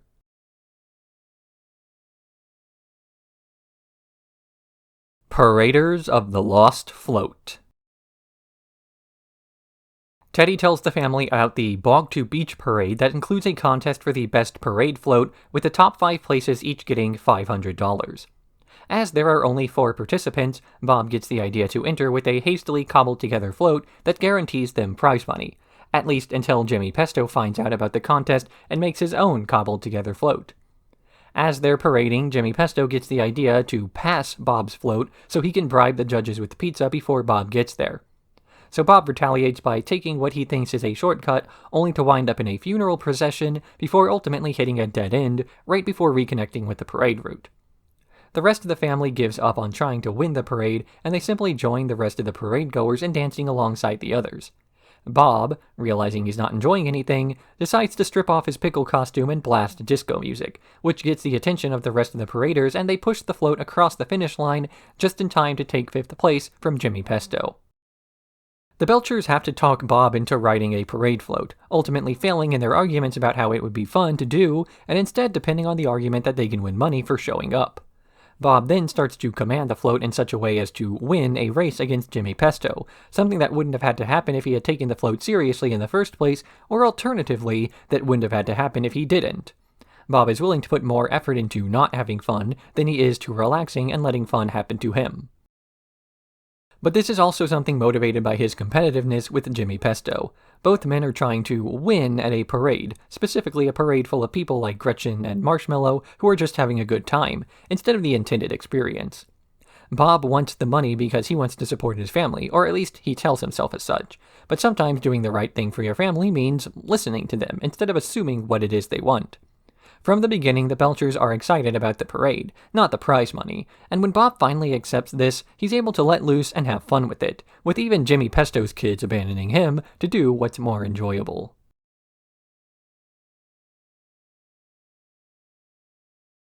Into the Mild.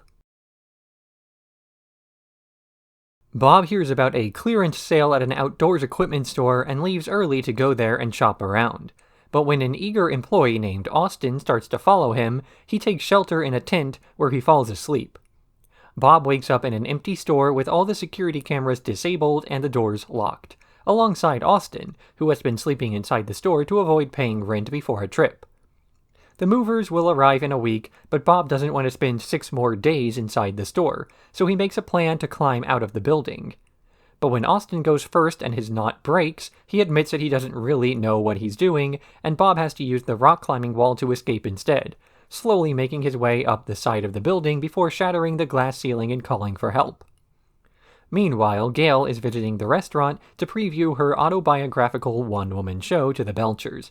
But when Gayle adds a section dedicated to the time Delta Burke winked at her in a store, Linda points out that it actually happened to her instead, and the two argue before calling another friend who was there, who confirms that the woman wasn't Delta Burke at all.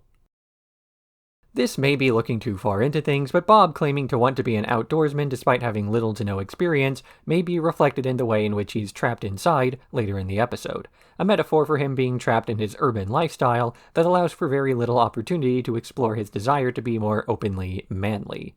It's not until he meets a man who seems to embody everything he wishes he did, who then fails at actually following through on his claims to such an extreme extent that he winds up hanging upside down, that Bob finally realizes that he's not the failure he thinks it is because of his inability to climb a rock wall or grapple up a rope shot by a crossbow. And when he accepts that being an amateur isn't so bad, he's able to get over himself and start to learn. In the other plot, Linda and Gayle are arguing over who it was who had a run-in with a celebrity. At first, Linda is willing to let Gayle believe that it was her experience as a favor of sorts, until she starts to be annoying about it, at which point the two women start to argue over what really happened.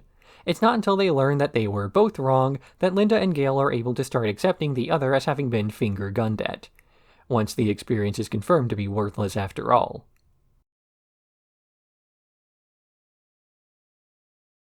Brunch Squatch. This episode was guest animated by fans, resulting in a rapidly changing art style from scene to scene. The kids try and fail to convince their parents that they're responsible enough to take care of a dog, though Bob is more concerned with Jimmy Pesto's long lines across the street.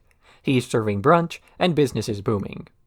So Bob decides to open for brunch himself and plans a menu, though not well enough when a blogger named Jane Judy Brunch points out that they failed to include a meal minimum or water down their mimosas, resulting in a group of brunch skunks staying for the bottomless booze while being too drunk to leave.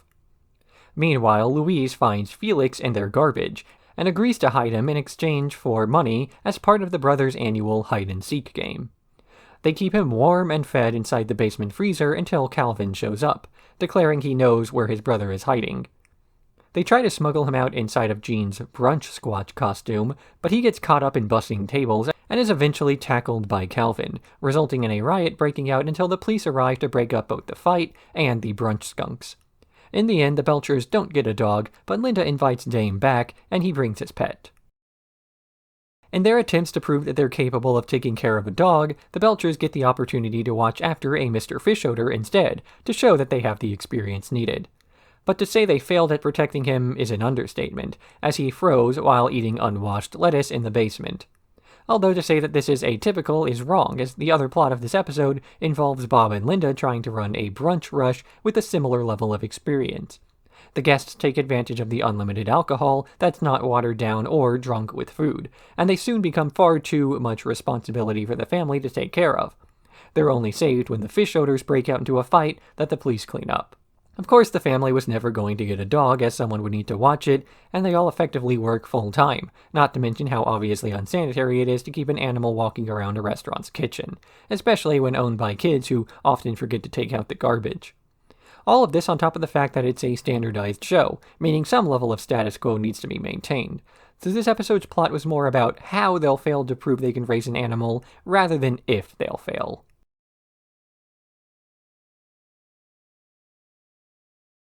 The Silence of Louise. Mr. Franz's dolls are mutilated, and as a result, he cancels an upcoming trip to the water park the students had to read 500 books to earn.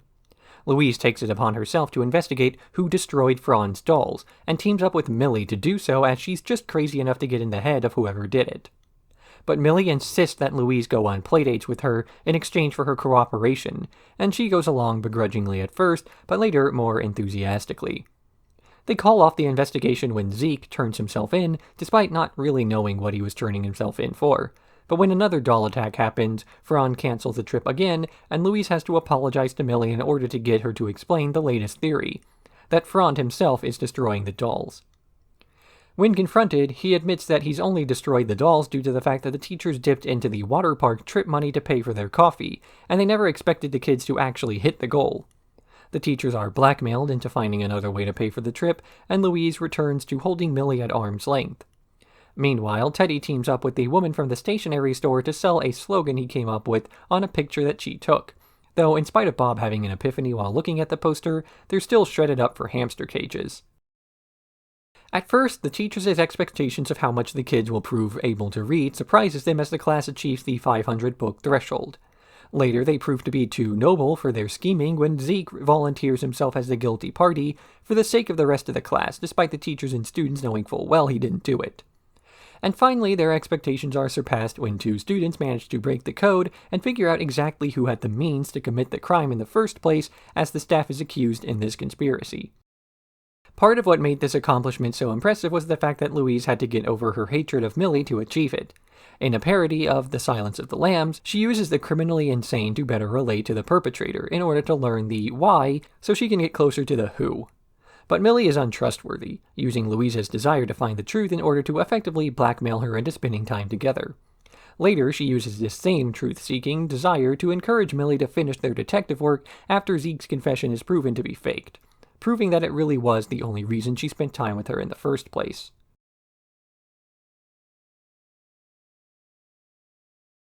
The Wolf of Wharf Street. A wolf is spotted around the wharf, causing most families to spend Halloween inside instead of trick-or-treating. But as the kids want to go anyway, Linda accompanies them in spite of their complaints that she's too lame. Eventually they wind up candyless and bored, so Linda takes them into the woods to search for this wonder wolf, coming across Randy instead, as he's also hunting for footage of it. Meanwhile, Bob is at home with a broken knee, and Teddy stays home with him to make sure he's alright. But Bob's pain pills are making him paranoid and delirious, resulting in Bob having the belief that Teddy is a werewolf. He tricks Teddy into getting handcuffed to the coffee table and then tries to flee, getting cornered in the park, where the wolf approaches him only to be caught by the fish odors, who lure their pet wolf into a van.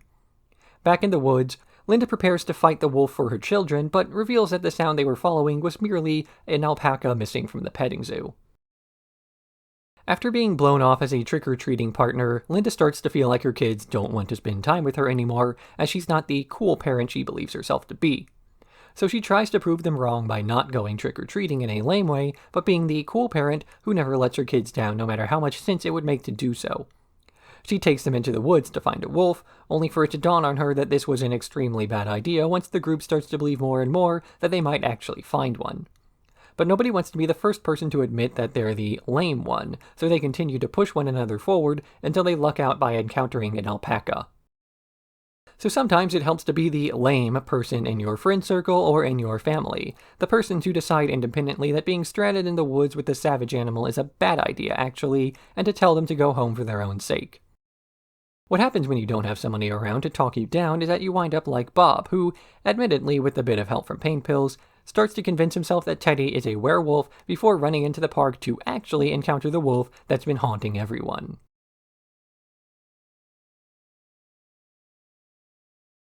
Sit me, baby, one more time. Tina starts a babysitting service, insinuating that others like Tammy couldn't do it themselves, which results in Tammy starting her own competing business. They both wind up babysitting Kendra, whose parents are new in town and are having trouble with their daughter adapting to the new location. Kendra is quickly revealed to be strange, making the babysitters compete against one another before Tina finds a bunch of letters from her school that reveal she's a bully.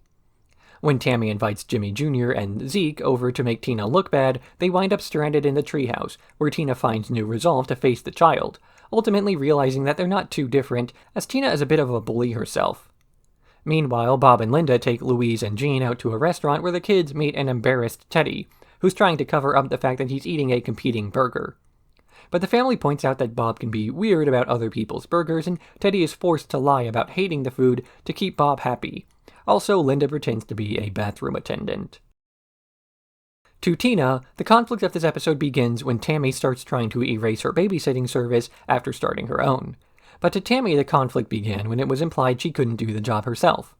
We have a tendency to ignore the negative or unintentional effects of our actions while only looking at the end results of the actions of others, meaning it's not uncommon to hear somebody say that a fight began the moment the other person started trying to defend themselves.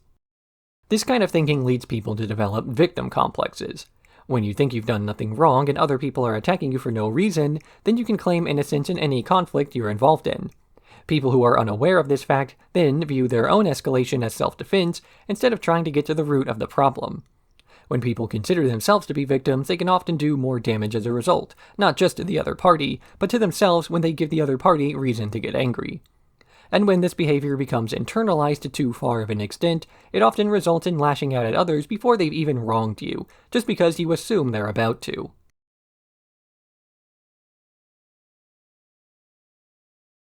Thanks, hoarding. Teddy is having his family over for Thanksgiving and is panicking as he has no experience hosting people. He invites the Belchers over for Bob to prep everything for the next day while the rest of the family sets the table. Though as they are looking for dinnerware, they discover that Teddy is a hoarder. His house is full of miscellaneous broken junk. So they bring a dumpster to the house and start sorting things for the garbage as Bob finishes writing instructions for the next day. But when Thanksgiving comes, Teddy is unable to follow any of the notes Bob left for him, and so the Belchers arrive after their lunch to help out yet again.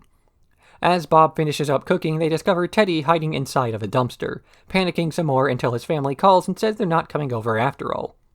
Linda then concludes that Teddy uses the broken things to feel better about possibly fixing them one day, and they bring the junk back inside, sitting down to their second Thanksgiving dinner. Teddy is the type of person who has to fix things, and in this episode we learn that fixing things does not stop at physical objects. He wants to fix people, too, their relationships, their expectations of him, and any sort of interaction that he messes up. He persists in trying to fix. And so a refusal to abandon any project, no matter how ill-advised, reflects his inner desire to keep working on himself. Because if he decides that the waffle maker he's found is beyond salvaging, then it's possible that he himself is beyond salvaging as well. Most people's issues wind up being internal in this way. Hoarding isn't done because a person has trouble throwing away objects or deciding what's worth keeping. It's done because a person forms a physical attachment to an object as a substitute for loving themselves. Obesity isn't just a person who loves food. It's using food as a source of comfort when they have nothing and nobody else to turn to.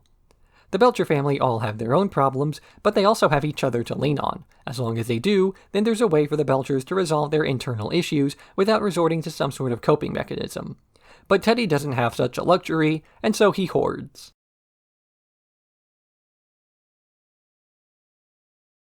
The Bleakening. Linda has a dream about throwing a Christmas party to bring up everyone's spirits, and invites all the Belcher family friends over, only for the top half of their tree to go missing after the party ends. She makes a list of everybody who attended, and goes to them one by one to track down the thief, but each person who was there has an alibi. The kids have their own theory, though. The Bleaken, a sort of anti-Santa who steals Christmas cheer from families. The police don't care about this theory, though, so the kids set out to triangulate the location of the Bleaken themselves. They track the crime spree to a warehouse with a series of hidden entrances, though Tina calls Linda on the emergency cell phone when she gets nervous about wandering into a series of dark alleys alone. The whole family meets up underneath a hidden staircase where they discover an underground Christmas rave, as well as their tree. Linda tries to admonish the punks for stealing her ornaments until seeing a few people she recognizes and hearing that they were merely trying to throw a Christmas party too, as well as an insistence that the decorations were going to be returned after. After a performance, Linda reveals that she called the police to their location before seeing the rave, and that squad cars were on their way. So Bob borrows a man's costume and runs into the street to lead the police away, hiding inside an inflatable Santa that Teddy has been using to stake out his house in case he got a visit from the Bleaken.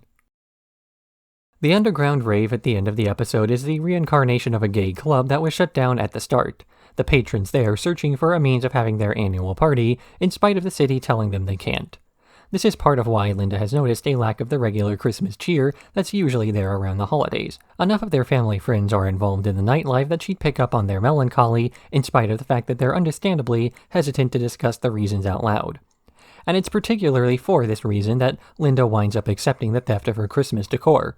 They couldn't legitimately find decorations in the allotted time frame without the secret location being made unsecret, lest the entire thing be shut down. A crime committed by a handful of vandals for no reason other than the crime itself is one thing, but a crime committed out of desperation and with good intentions is another. All of this is helped by these good intentions aligning with what Linda's original motivations were. She didn't so much care for the tree that was stolen as the ornaments attached to the tree, the sentimental value they had, and her Christmas spirit. Linda wanted to cut off the tree to maintain the spirit of the holidays, and later learns that that's just what happened. The tree was used to make a bunch of people have a good Christmas, in spite of the attempts of others to prevent that, something directly alluded to in the song Twinkly Lights.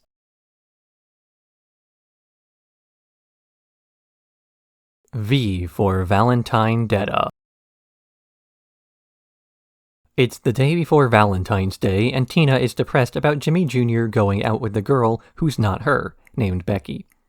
Bob and Linda had planned a few couples activities, including a limo for their date, but Tina's too depressed to babysit, so they decide to do a girls' night out together, while Jean and Bob do the other planned couples activity. The girls meet Nat, a very enthusiastic limo driver, who gets behind their plan to distract Tina from any Valentine's Day-related activities. But after makeovers and frolicking, they learn that Jimmy Jr. also defiled a gift picture frame Tina gave her to put Becky's face on it instead. So Nat prepares a few stink bombs to throw into the restaurant they're dating in. But after Tina gets the opportunity to throw one, she changes her mind as she has no desire to punish Becky for something anybody would have done. Jimmy Jr. then breaks up with Becky, so they bring her along with them for the rest of the night out after stink bombing Jimmy Jr. Meanwhile, Bob and Jean go trapezing together but are too afraid to let go after managing to connect hands, staying in the air for over an hour before Bob slowly accepts falling down. Tina ultimately has to choose whether to display toxic femininity or express her girly ways in a healthier manner. When she prepares the stink bombs, she has a change of heart, seeing that Becky is just another girl like her and understanding that it's not right to blame somebody for doing something you yourself would have done. To view other girls as your enemy only justifies their status as such. It's better to bring yourself up than it is to tear someone else down. Tina starts the episode by tearing herself down, moping to such an extent she cannot live her life normally. Then she learns the value of empowerment from her girls' night out that ultimately allows her to conclude that it's better to be nice than it is to be mean.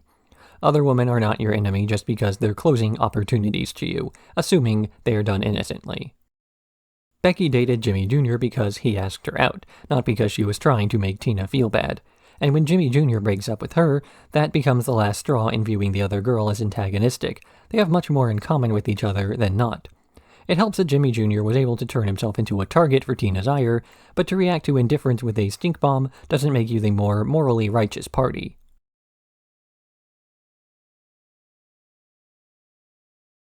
Tu Ga-Ga Tambien.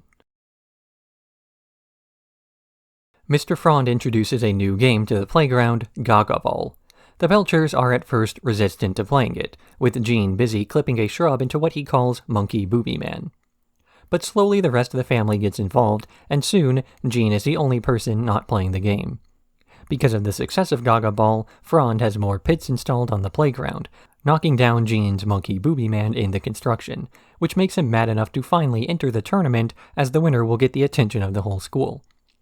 He's able to make it to the finals, beating out Rudy in order to take Frond's megaphone and announce that, while Gaga Ball is fun, it's not as fun as spending your recess doing whatever you want to, and that people shouldn't feel peer pressured into joining a group activity. Meanwhile, Linda finds out about an opening at the library to read to children and tries to come up with a persona to use. She creates Punky Bookster and challenges the old reader to a read-off, with both acknowledging that reading should be for the kids, not each other. And then Linda is banned from the library for bringing a switchblade. Not all peer pressure is obvious, be that to the person being pressured or the person doing the pressuring. Sometimes it's as simple as everyone getting really into a trend that you don't want to enjoy or see the appeal of, then going along with the crowd so as not to be left out.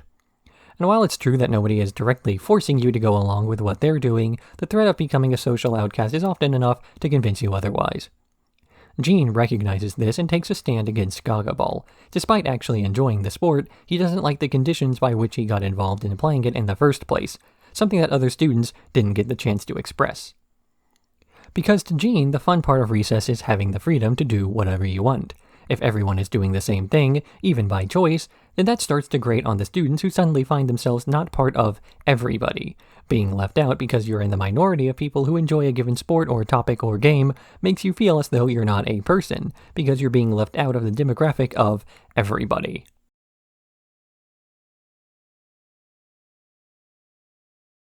The Secret Ceramics Room of Secrets.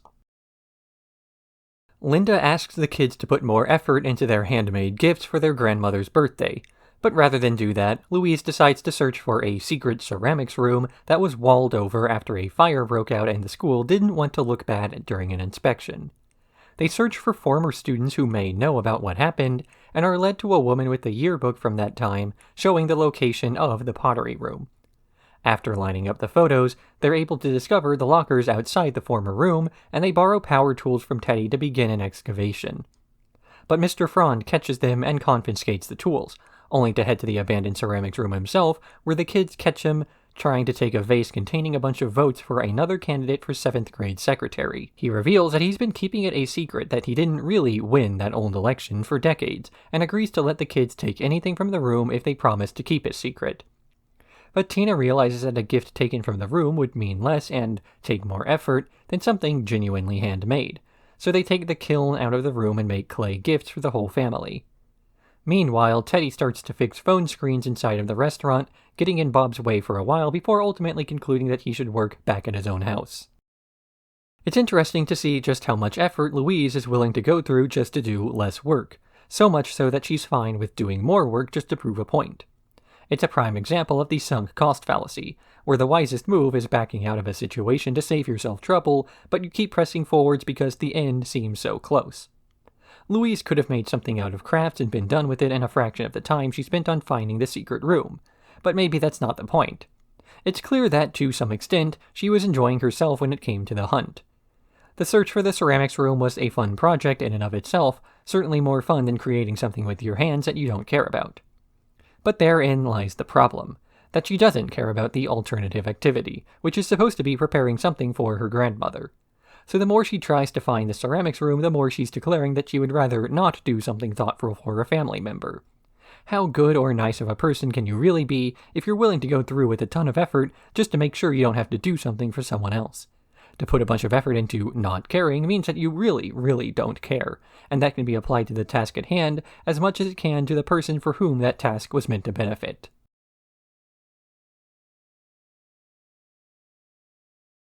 Sleeping with the frenemy.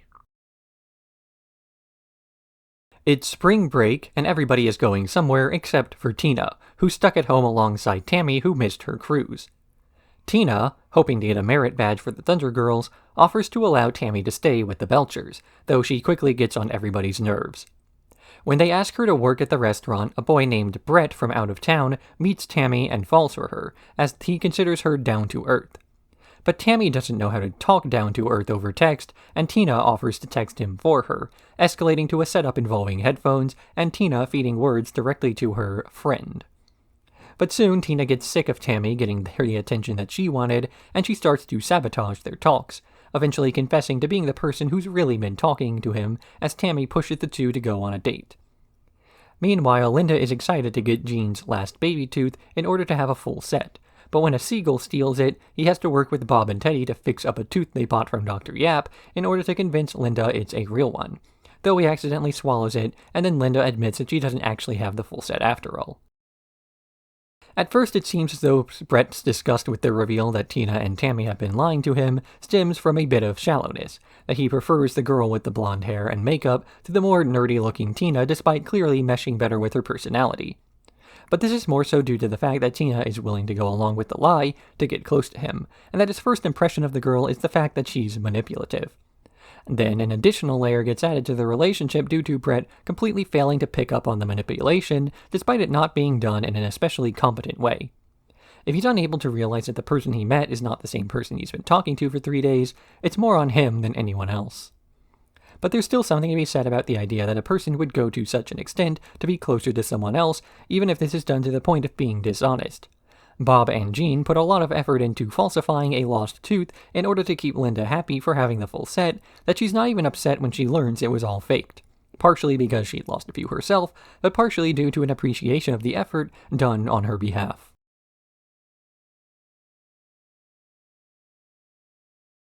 The Hurt Soccer. Louise is asked to play the final game for the Golden Dragons, a soccer team Bob and Linda forgot they signed her up for. She really doesn't want to go, but Bob takes her anyway, and finds out last minute he's coaching. The opposing team, the Blue Dragons, is hyper-competitive, and goes up to an early victory, with Louise and Bob both learning about a shutout rule immediately ending any game with the score of 10-0. Hoping to make it back in time for a TV marathon, they continue to throw the game until Louise realizes that the rest of her team doesn't like getting shut out, and she changes her mind. Now on goalie, Louise uses the steamroller, a move she saw on TV, to confuse the other team, where they leave the goal open long enough for the Golden Dragons to not get shut out, losing 21-1 instead. Meanwhile, Jean and Linda turn the restaurant into a piano bar, attracting Miss Merkin to play a bit on Jean's keyboard while lamenting that she lost a spot in a community theater performance because of her sister's bickering. Linda attempts to get the two to make up and succeeds, but in her fervor to watch the drama play out, forgot she had food on the grill and the fire department has to come over to put it out. Winning and losing are relative terms, the baseline for what it means to enjoy yourself in a competition, but not the standard that everyone uses to measure success. Some teams care more about the other team losing than they care about winning, and this ends up being the fault of the Blue Dragons and how they're able to have a worse time than the Golden. Louise celebrates her team scoring a single goal in a game that's otherwise one-sided. But due to having the mentality of only trying to avoid a shutout, her team winds up getting everything they ever wanted, while the haughty Blue Dragons manage to win a game by 20 points and still go home feeling like failures. It's impossible to win when your goal goes too far beyond winning, and into the realm of patting your ego. But it's an easy win when all you're looking to achieve is a good time. Like Jean and Linda's piano bar, all they wanted was to have fun playing music while watching some catty theatrics play out like a drama, and burning down the restaurant was a small price to pay in order to achieve their real goal. It's impossible to lose when your standards are internal instead of being based off the actions of others.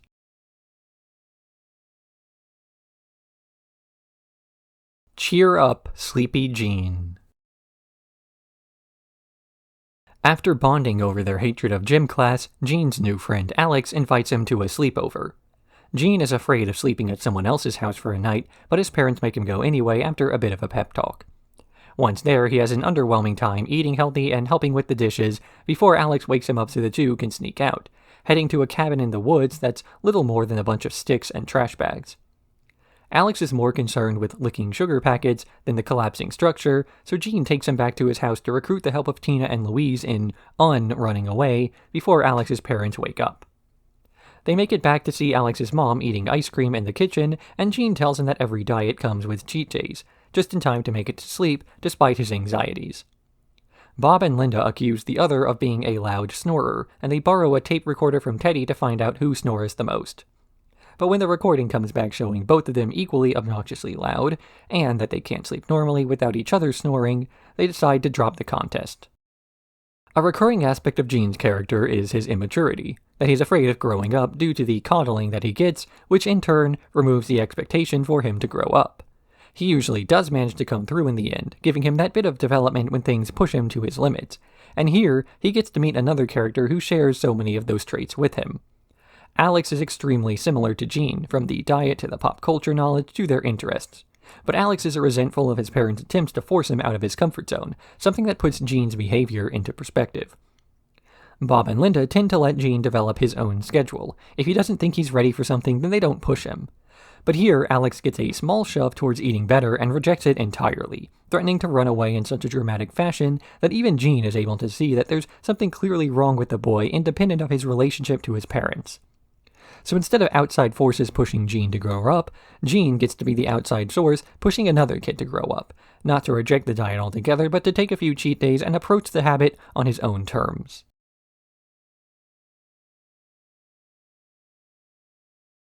The Trouble with Doubles. Linda meets another parent at the PTA meeting and agrees to go on a double date with them in spite of Bob's reservations, and she leaves Tina in charge of babysitting. But this other couple turns out to be neurotic. Nicholas brings an untrained emotional support dog who drools all over Bob's lap, and he constantly talks about trauma from an a cappella group that stops him from doing anything. And Ruth Ann orders too little food while constantly taking charge of things without asking anybody else. They end up in a jail-themed escape room with their cell phones confiscated, just after Linda accidentally sends a text to Ruth Ann complaining about the couple that was meant to update Tina. They refuse to cooperate on the escape room solution until a rat breaks in, spooking the emotional support dog and rousing the couples into finally working towards a solution, and ultimately, towards a bit of friendship. Meanwhile, Louise invites a bunch of kids over to watch a zombie movie, only for the kids she invited to become too afraid to go home after. So Tina takes charge and shows them a video of her singing to her poop from when she was a child that lightens the mood enough to stop the kids from being afraid. Nicholas and Ruth Ann have a dog who accompanies them everywhere who runs amok without listening to his owners, who are powerless to stop what he's doing. Ruth Ann insists on running things her way, ordering food based on what she can eat and not understanding why there's not enough to go around, then redirecting the couples to gelato and an escape room without making sure everyone's on board. Bob and Linda have 3 kids who accompany them to most places who run amok, getting themselves into trouble with a zombie movie while their parents are unable to stop them. Linda insists on taking Bob to a couple's date without asking if he's okay with it, and then insults the other couple behind their backs. As much as the two couples are at each other's throats, it's clear that they've really just made poor first impressions and that they're not too different after all. So many of the things that went wrong only went wrong because it was the other couple who set the rules. If Bob and Linda had planned the whole night out, then things would have potentially gone just as bad, only for different reasons. They set out at the start of the night assuming that things were going to go poorly, only to resign to a bad night out when the first few obstacles occurred. It was only by sheer chance that the escape room forced them to come together to make another attempt at getting along, and then they learned that the couples were not so different after all.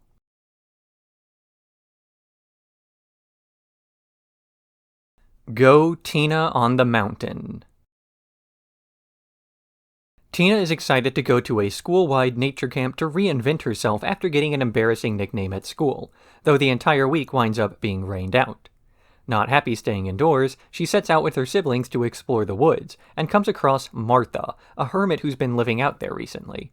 Martha gives Tina advice on doing things alone, and remaining unbothered by others that she tries and fails to follow, so Tina resolves to climb Mount Windy Gap by herself. Though when her siblings discover this, they rush to save her alongside the camp counselor and a few others. This whole group winds up stranded by rushing water until Tina gets the idea to work together to make their way further up so they can wait out the storm, where she finally has her nature epiphany. Meanwhile, Teddy encourages Bob and Linda to use their time away from the kids to enjoy themselves instead of just passing out on the couch. So they could spray on tans and head to a club, only to drink too many Long Island iced teas and invite people over who end up trashing the house.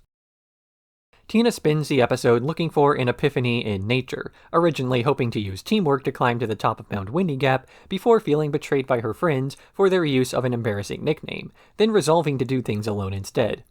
She gets this advice from a woman claiming to be a hermit, and for a time it seems as though it's going to work. This is in spite of Martha being a fraud, not actually surviving in the woods and merely pretending to be an outdoorswoman, for long enough that Tina begins to look up to her at least. But maybe that's all that matters. Whether or not Martha really was who she claimed she was a woman who told Tina certain advice at the right time, which is what she took away. Regardless of whether Martha was trustworthy or not, taking a person's advice because they're telling you what you want to hear is still a bad idea, and it's not until Tina stranded on the mountain that she realizes this. She didn't need to learn that Martha was a fraud to come to this conclusion, merely to experience life as a loner herself to realize she was wrong to idolize a person whose reaction to a bad social situation was to completely shut herself off from the world. Tina manages to cooperate with people who she felt didn't like her, and in the end, earned their respect instead of just asking for it.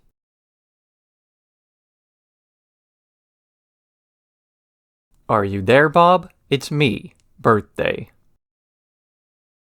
Linda realizes that she forgot Bob's birthday, and tries to hurry him out of the restaurant so she can throw a belated surprise party for him, using Hugo's inspection as a means of getting him away. Hugo and Ron then take Bob to a different inspection, making him promise to eat the food there no matter what after he insinuates that Hugo's job is pointless. After showing off a series of violations, Bob ends up holding to his side of the agreement, and he eats a wrap that gives him food poisoning, then listens to a lecture on how he should appreciate surprise parties thrown by his family because his birthday is not just about him. Back at the restaurant, Linda worries that no one has agreed to show up to Bob's party, while Jimmy Pesto taunts them for the lack of a turnout. Ultimately, she realizes that Bob doesn't even like parties anyway, so they cancel their plans to give him a night in with warm sweatpants, a western, and a vintage bacon press, something that Bob enjoys as he was expecting a miserable party. Hugo and Jimmy Pesto are generally the villains of Bob's Burgers, but here it's their specific knowledge of the things that the main cast hates above all else that makes them uniquely capable of teaching them what they need to know. Hugo harasses Bob a lot, but it's perhaps this harassment that forces Bob to take better care of his business. While the owner of the wrap restaurant was a poor businessman, and Bob has a lot more passion for his work, that passion is for cooking food, not cleaning floors or talking to customers. And people like Hugo are the connecting thread that makes Bob focus on all of the aspects instead of just the ones he wants to. Jimmy Pesto is the one who teaches the family that Bob doesn't care for surprise parties. He only puts up with them because he knows Linda enjoys throwing them. But when it's somebody's birthday, you need to put them before yourself, and she ultimately scraps her celebration to do something Bob himself would want. And while it's true that Bob would want his family to be happy, this is something that needs to be reciprocated. Just as he would sit through a bad surprise party to keep Linda happy, Linda would also be happy not throwing a party for the sake of her husband. A lesson she learns by the end of the episode, as everyone manages to win just by communicating a bit.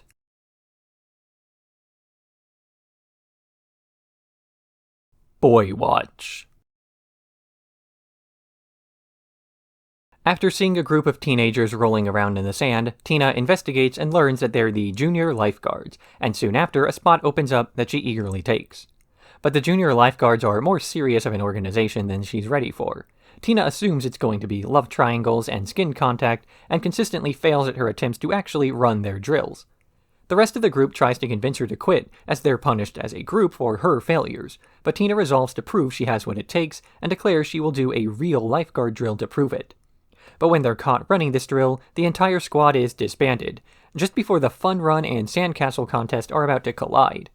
So Tina rallies her old troop together to fill in the holes on the beach before the runners get there, and she saves everyone's ankles. The coordinator agrees to let them graduate on the condition they not tell anybody about his scheduling mistake. Meanwhile, Bob's Burgers opens their Wi-Fi to customers, only for Sergeant Bosco to arrive in a badly undercover situation to search for a cybercriminal using their internet to commit fraud. Tina joins the junior guards with the single intention of getting physically closer to boys, having no regard for others who have signed on with different intentions, despite the latter group being the majority. As such, when she starts to drag the rest of the team down, she doesn't understand their anger as she's personally happy. This is the opposite sort of conclusion drawn from an episode like The Hurt Soccer, where the person who's showing up for a good time is actively hurting the fun that the people with more competitive spirits can have by refusing to engage on their terms. So the difference comes down to the personality and intentions behind each group. The Blue Dragons were obnoxious, and so we root against them as they start infighting over winning by less than they had hoped for. But the junior lifeguards, as antagonistic towards Tina as they are in the right. Tina's the one who's oblivious to their desires, which are ostensibly about saving lives. As such, their antagonism is justified, and they can be considered the ones who are in the right. Tina is the person who changes to be more like them, rather than the other way around in this episode's happy ending.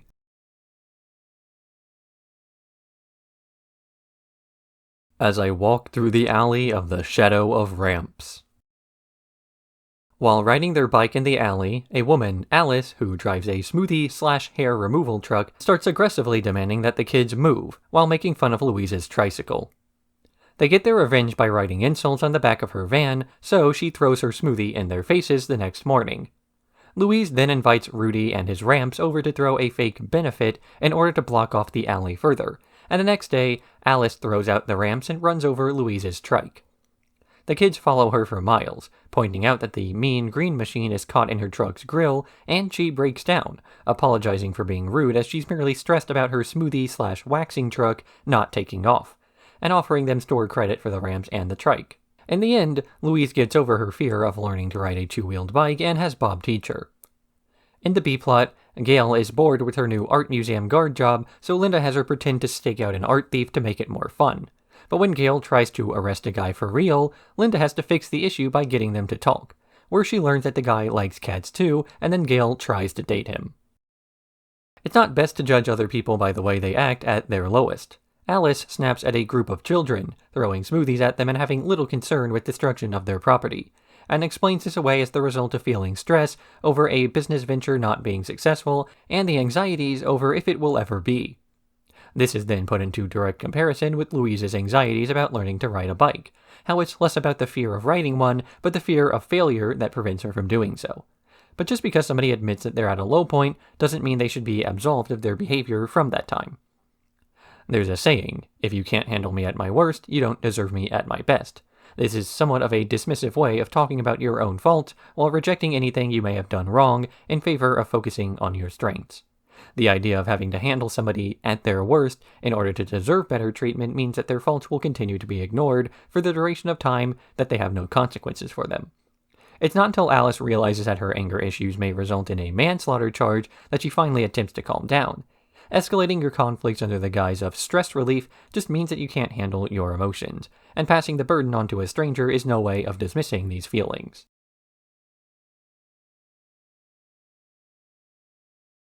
Mo mommy, mo problems.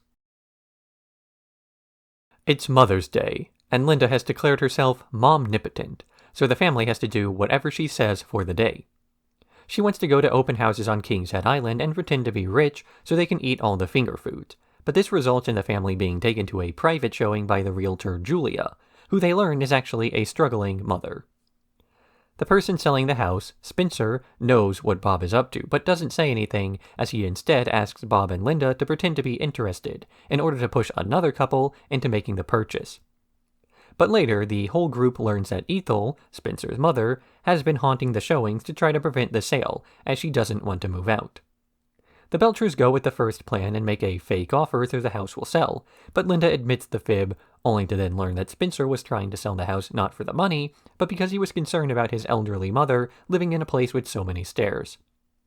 In the end, the house gets sold anyway, and everybody gets a happy ending, even if they don't get exactly what they wanted. Linda is torn between the story of two mothers, one who's at the beginning of her motherhood, struggling to raise a family on a limited income and trying to sell a house to support her child. The other is an accomplished mother at the end of her motherhood, trying to keep the house she raised her family in spite of her child wanting her to move on. And the Belchers are caught in the middle due to trying to defraud one mom and later support another's eviction. As a result, Linda is going to be the bad guy in at least one person's story. It's just a matter of choosing who.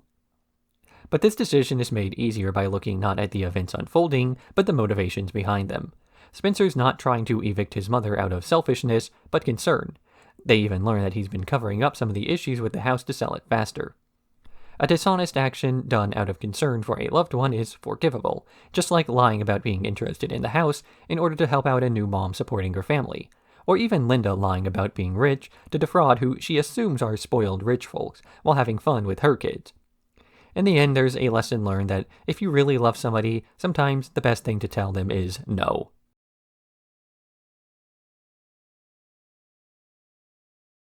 Mission Impossible. Louise is close to completing her collection of Burobu cards and plans on using a few fake cards to trade for the last few she needs. But when Miss LeBons walks in on a study buddy group that Tina's tutoring Louise in, Tina winds up snitching an after-school trading session Louise is involved in, and the cards are confiscated.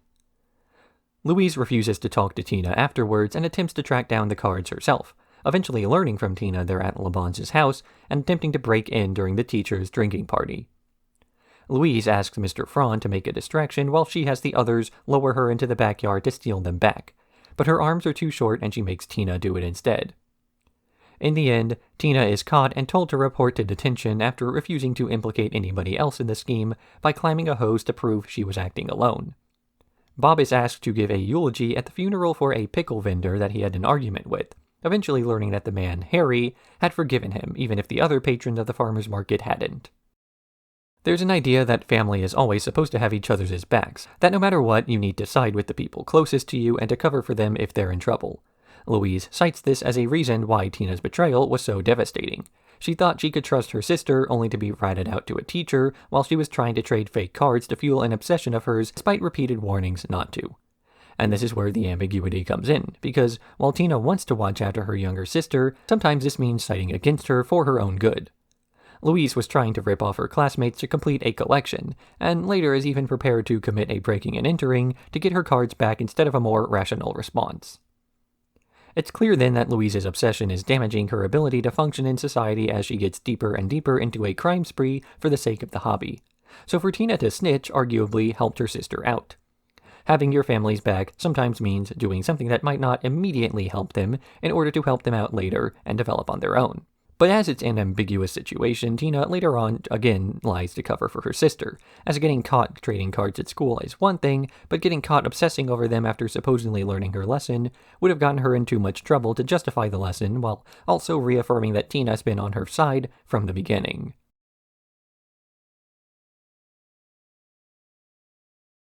Something old, something new, something Bob caters for you. Bob is concerned that he's not doing enough with his life by running a restaurant until a couple comes into the store asking him to cater their wedding, as they went on their first date at Bob's Burgers. Bob prepares for the catering as well as he can, despite the short time frame and Linda's reservations about two people marrying after so short of a time. On the day of the wedding, things keep blowing away from strong winds, the do-it-yourself feel, and the microphones are cutting out repeatedly. Bob tries to focus on the food itself, but accidentally smushes their wedding cake when he's panicking over missing cheese. This proves to be the last straw for Connor and Farrah's wedding, and the bride starts to cry over the disaster. but Linda takes a microphone and tells them that they've lasted much longer than most couples would have in the face of a disastrous wedding. The two then end the wedding happily, eating the deformed and mostly dirt-free cake as the kids wrap up a bet over who could get into the most wedding photos. Linda's concern with the relationship between Carter and Farrah is the fact that they're still very much in the honeymoon phase of their lives, a phase where their relationship is still fresh and new and they're learning things about each other, that their first impressions haven't worn off and they still feel the excitement of young love. Bob and Linda's relationship is characterized by the opposite. Their honeymoon phase has long since worn off and the two spend their days in a much more boring domestic life. When you're spending your life with a person, that doesn't mean going on exciting adventures with them, but sitting on a couch together half watching TV while browsing the internet. Wedding vows say for better or for worse, but don't make a mention of the decades of middling excitement. Bob and Linda have already had their highs and their lows, and understand that while those moments don't define their marriage, they still make up a part of it. So the way they can move past arguments and disappointment says more about their time together than the first few months. It takes a bad wedding to show whether Connor and Farrah will make it, because after everything is ruined, there's nowhere to go but up.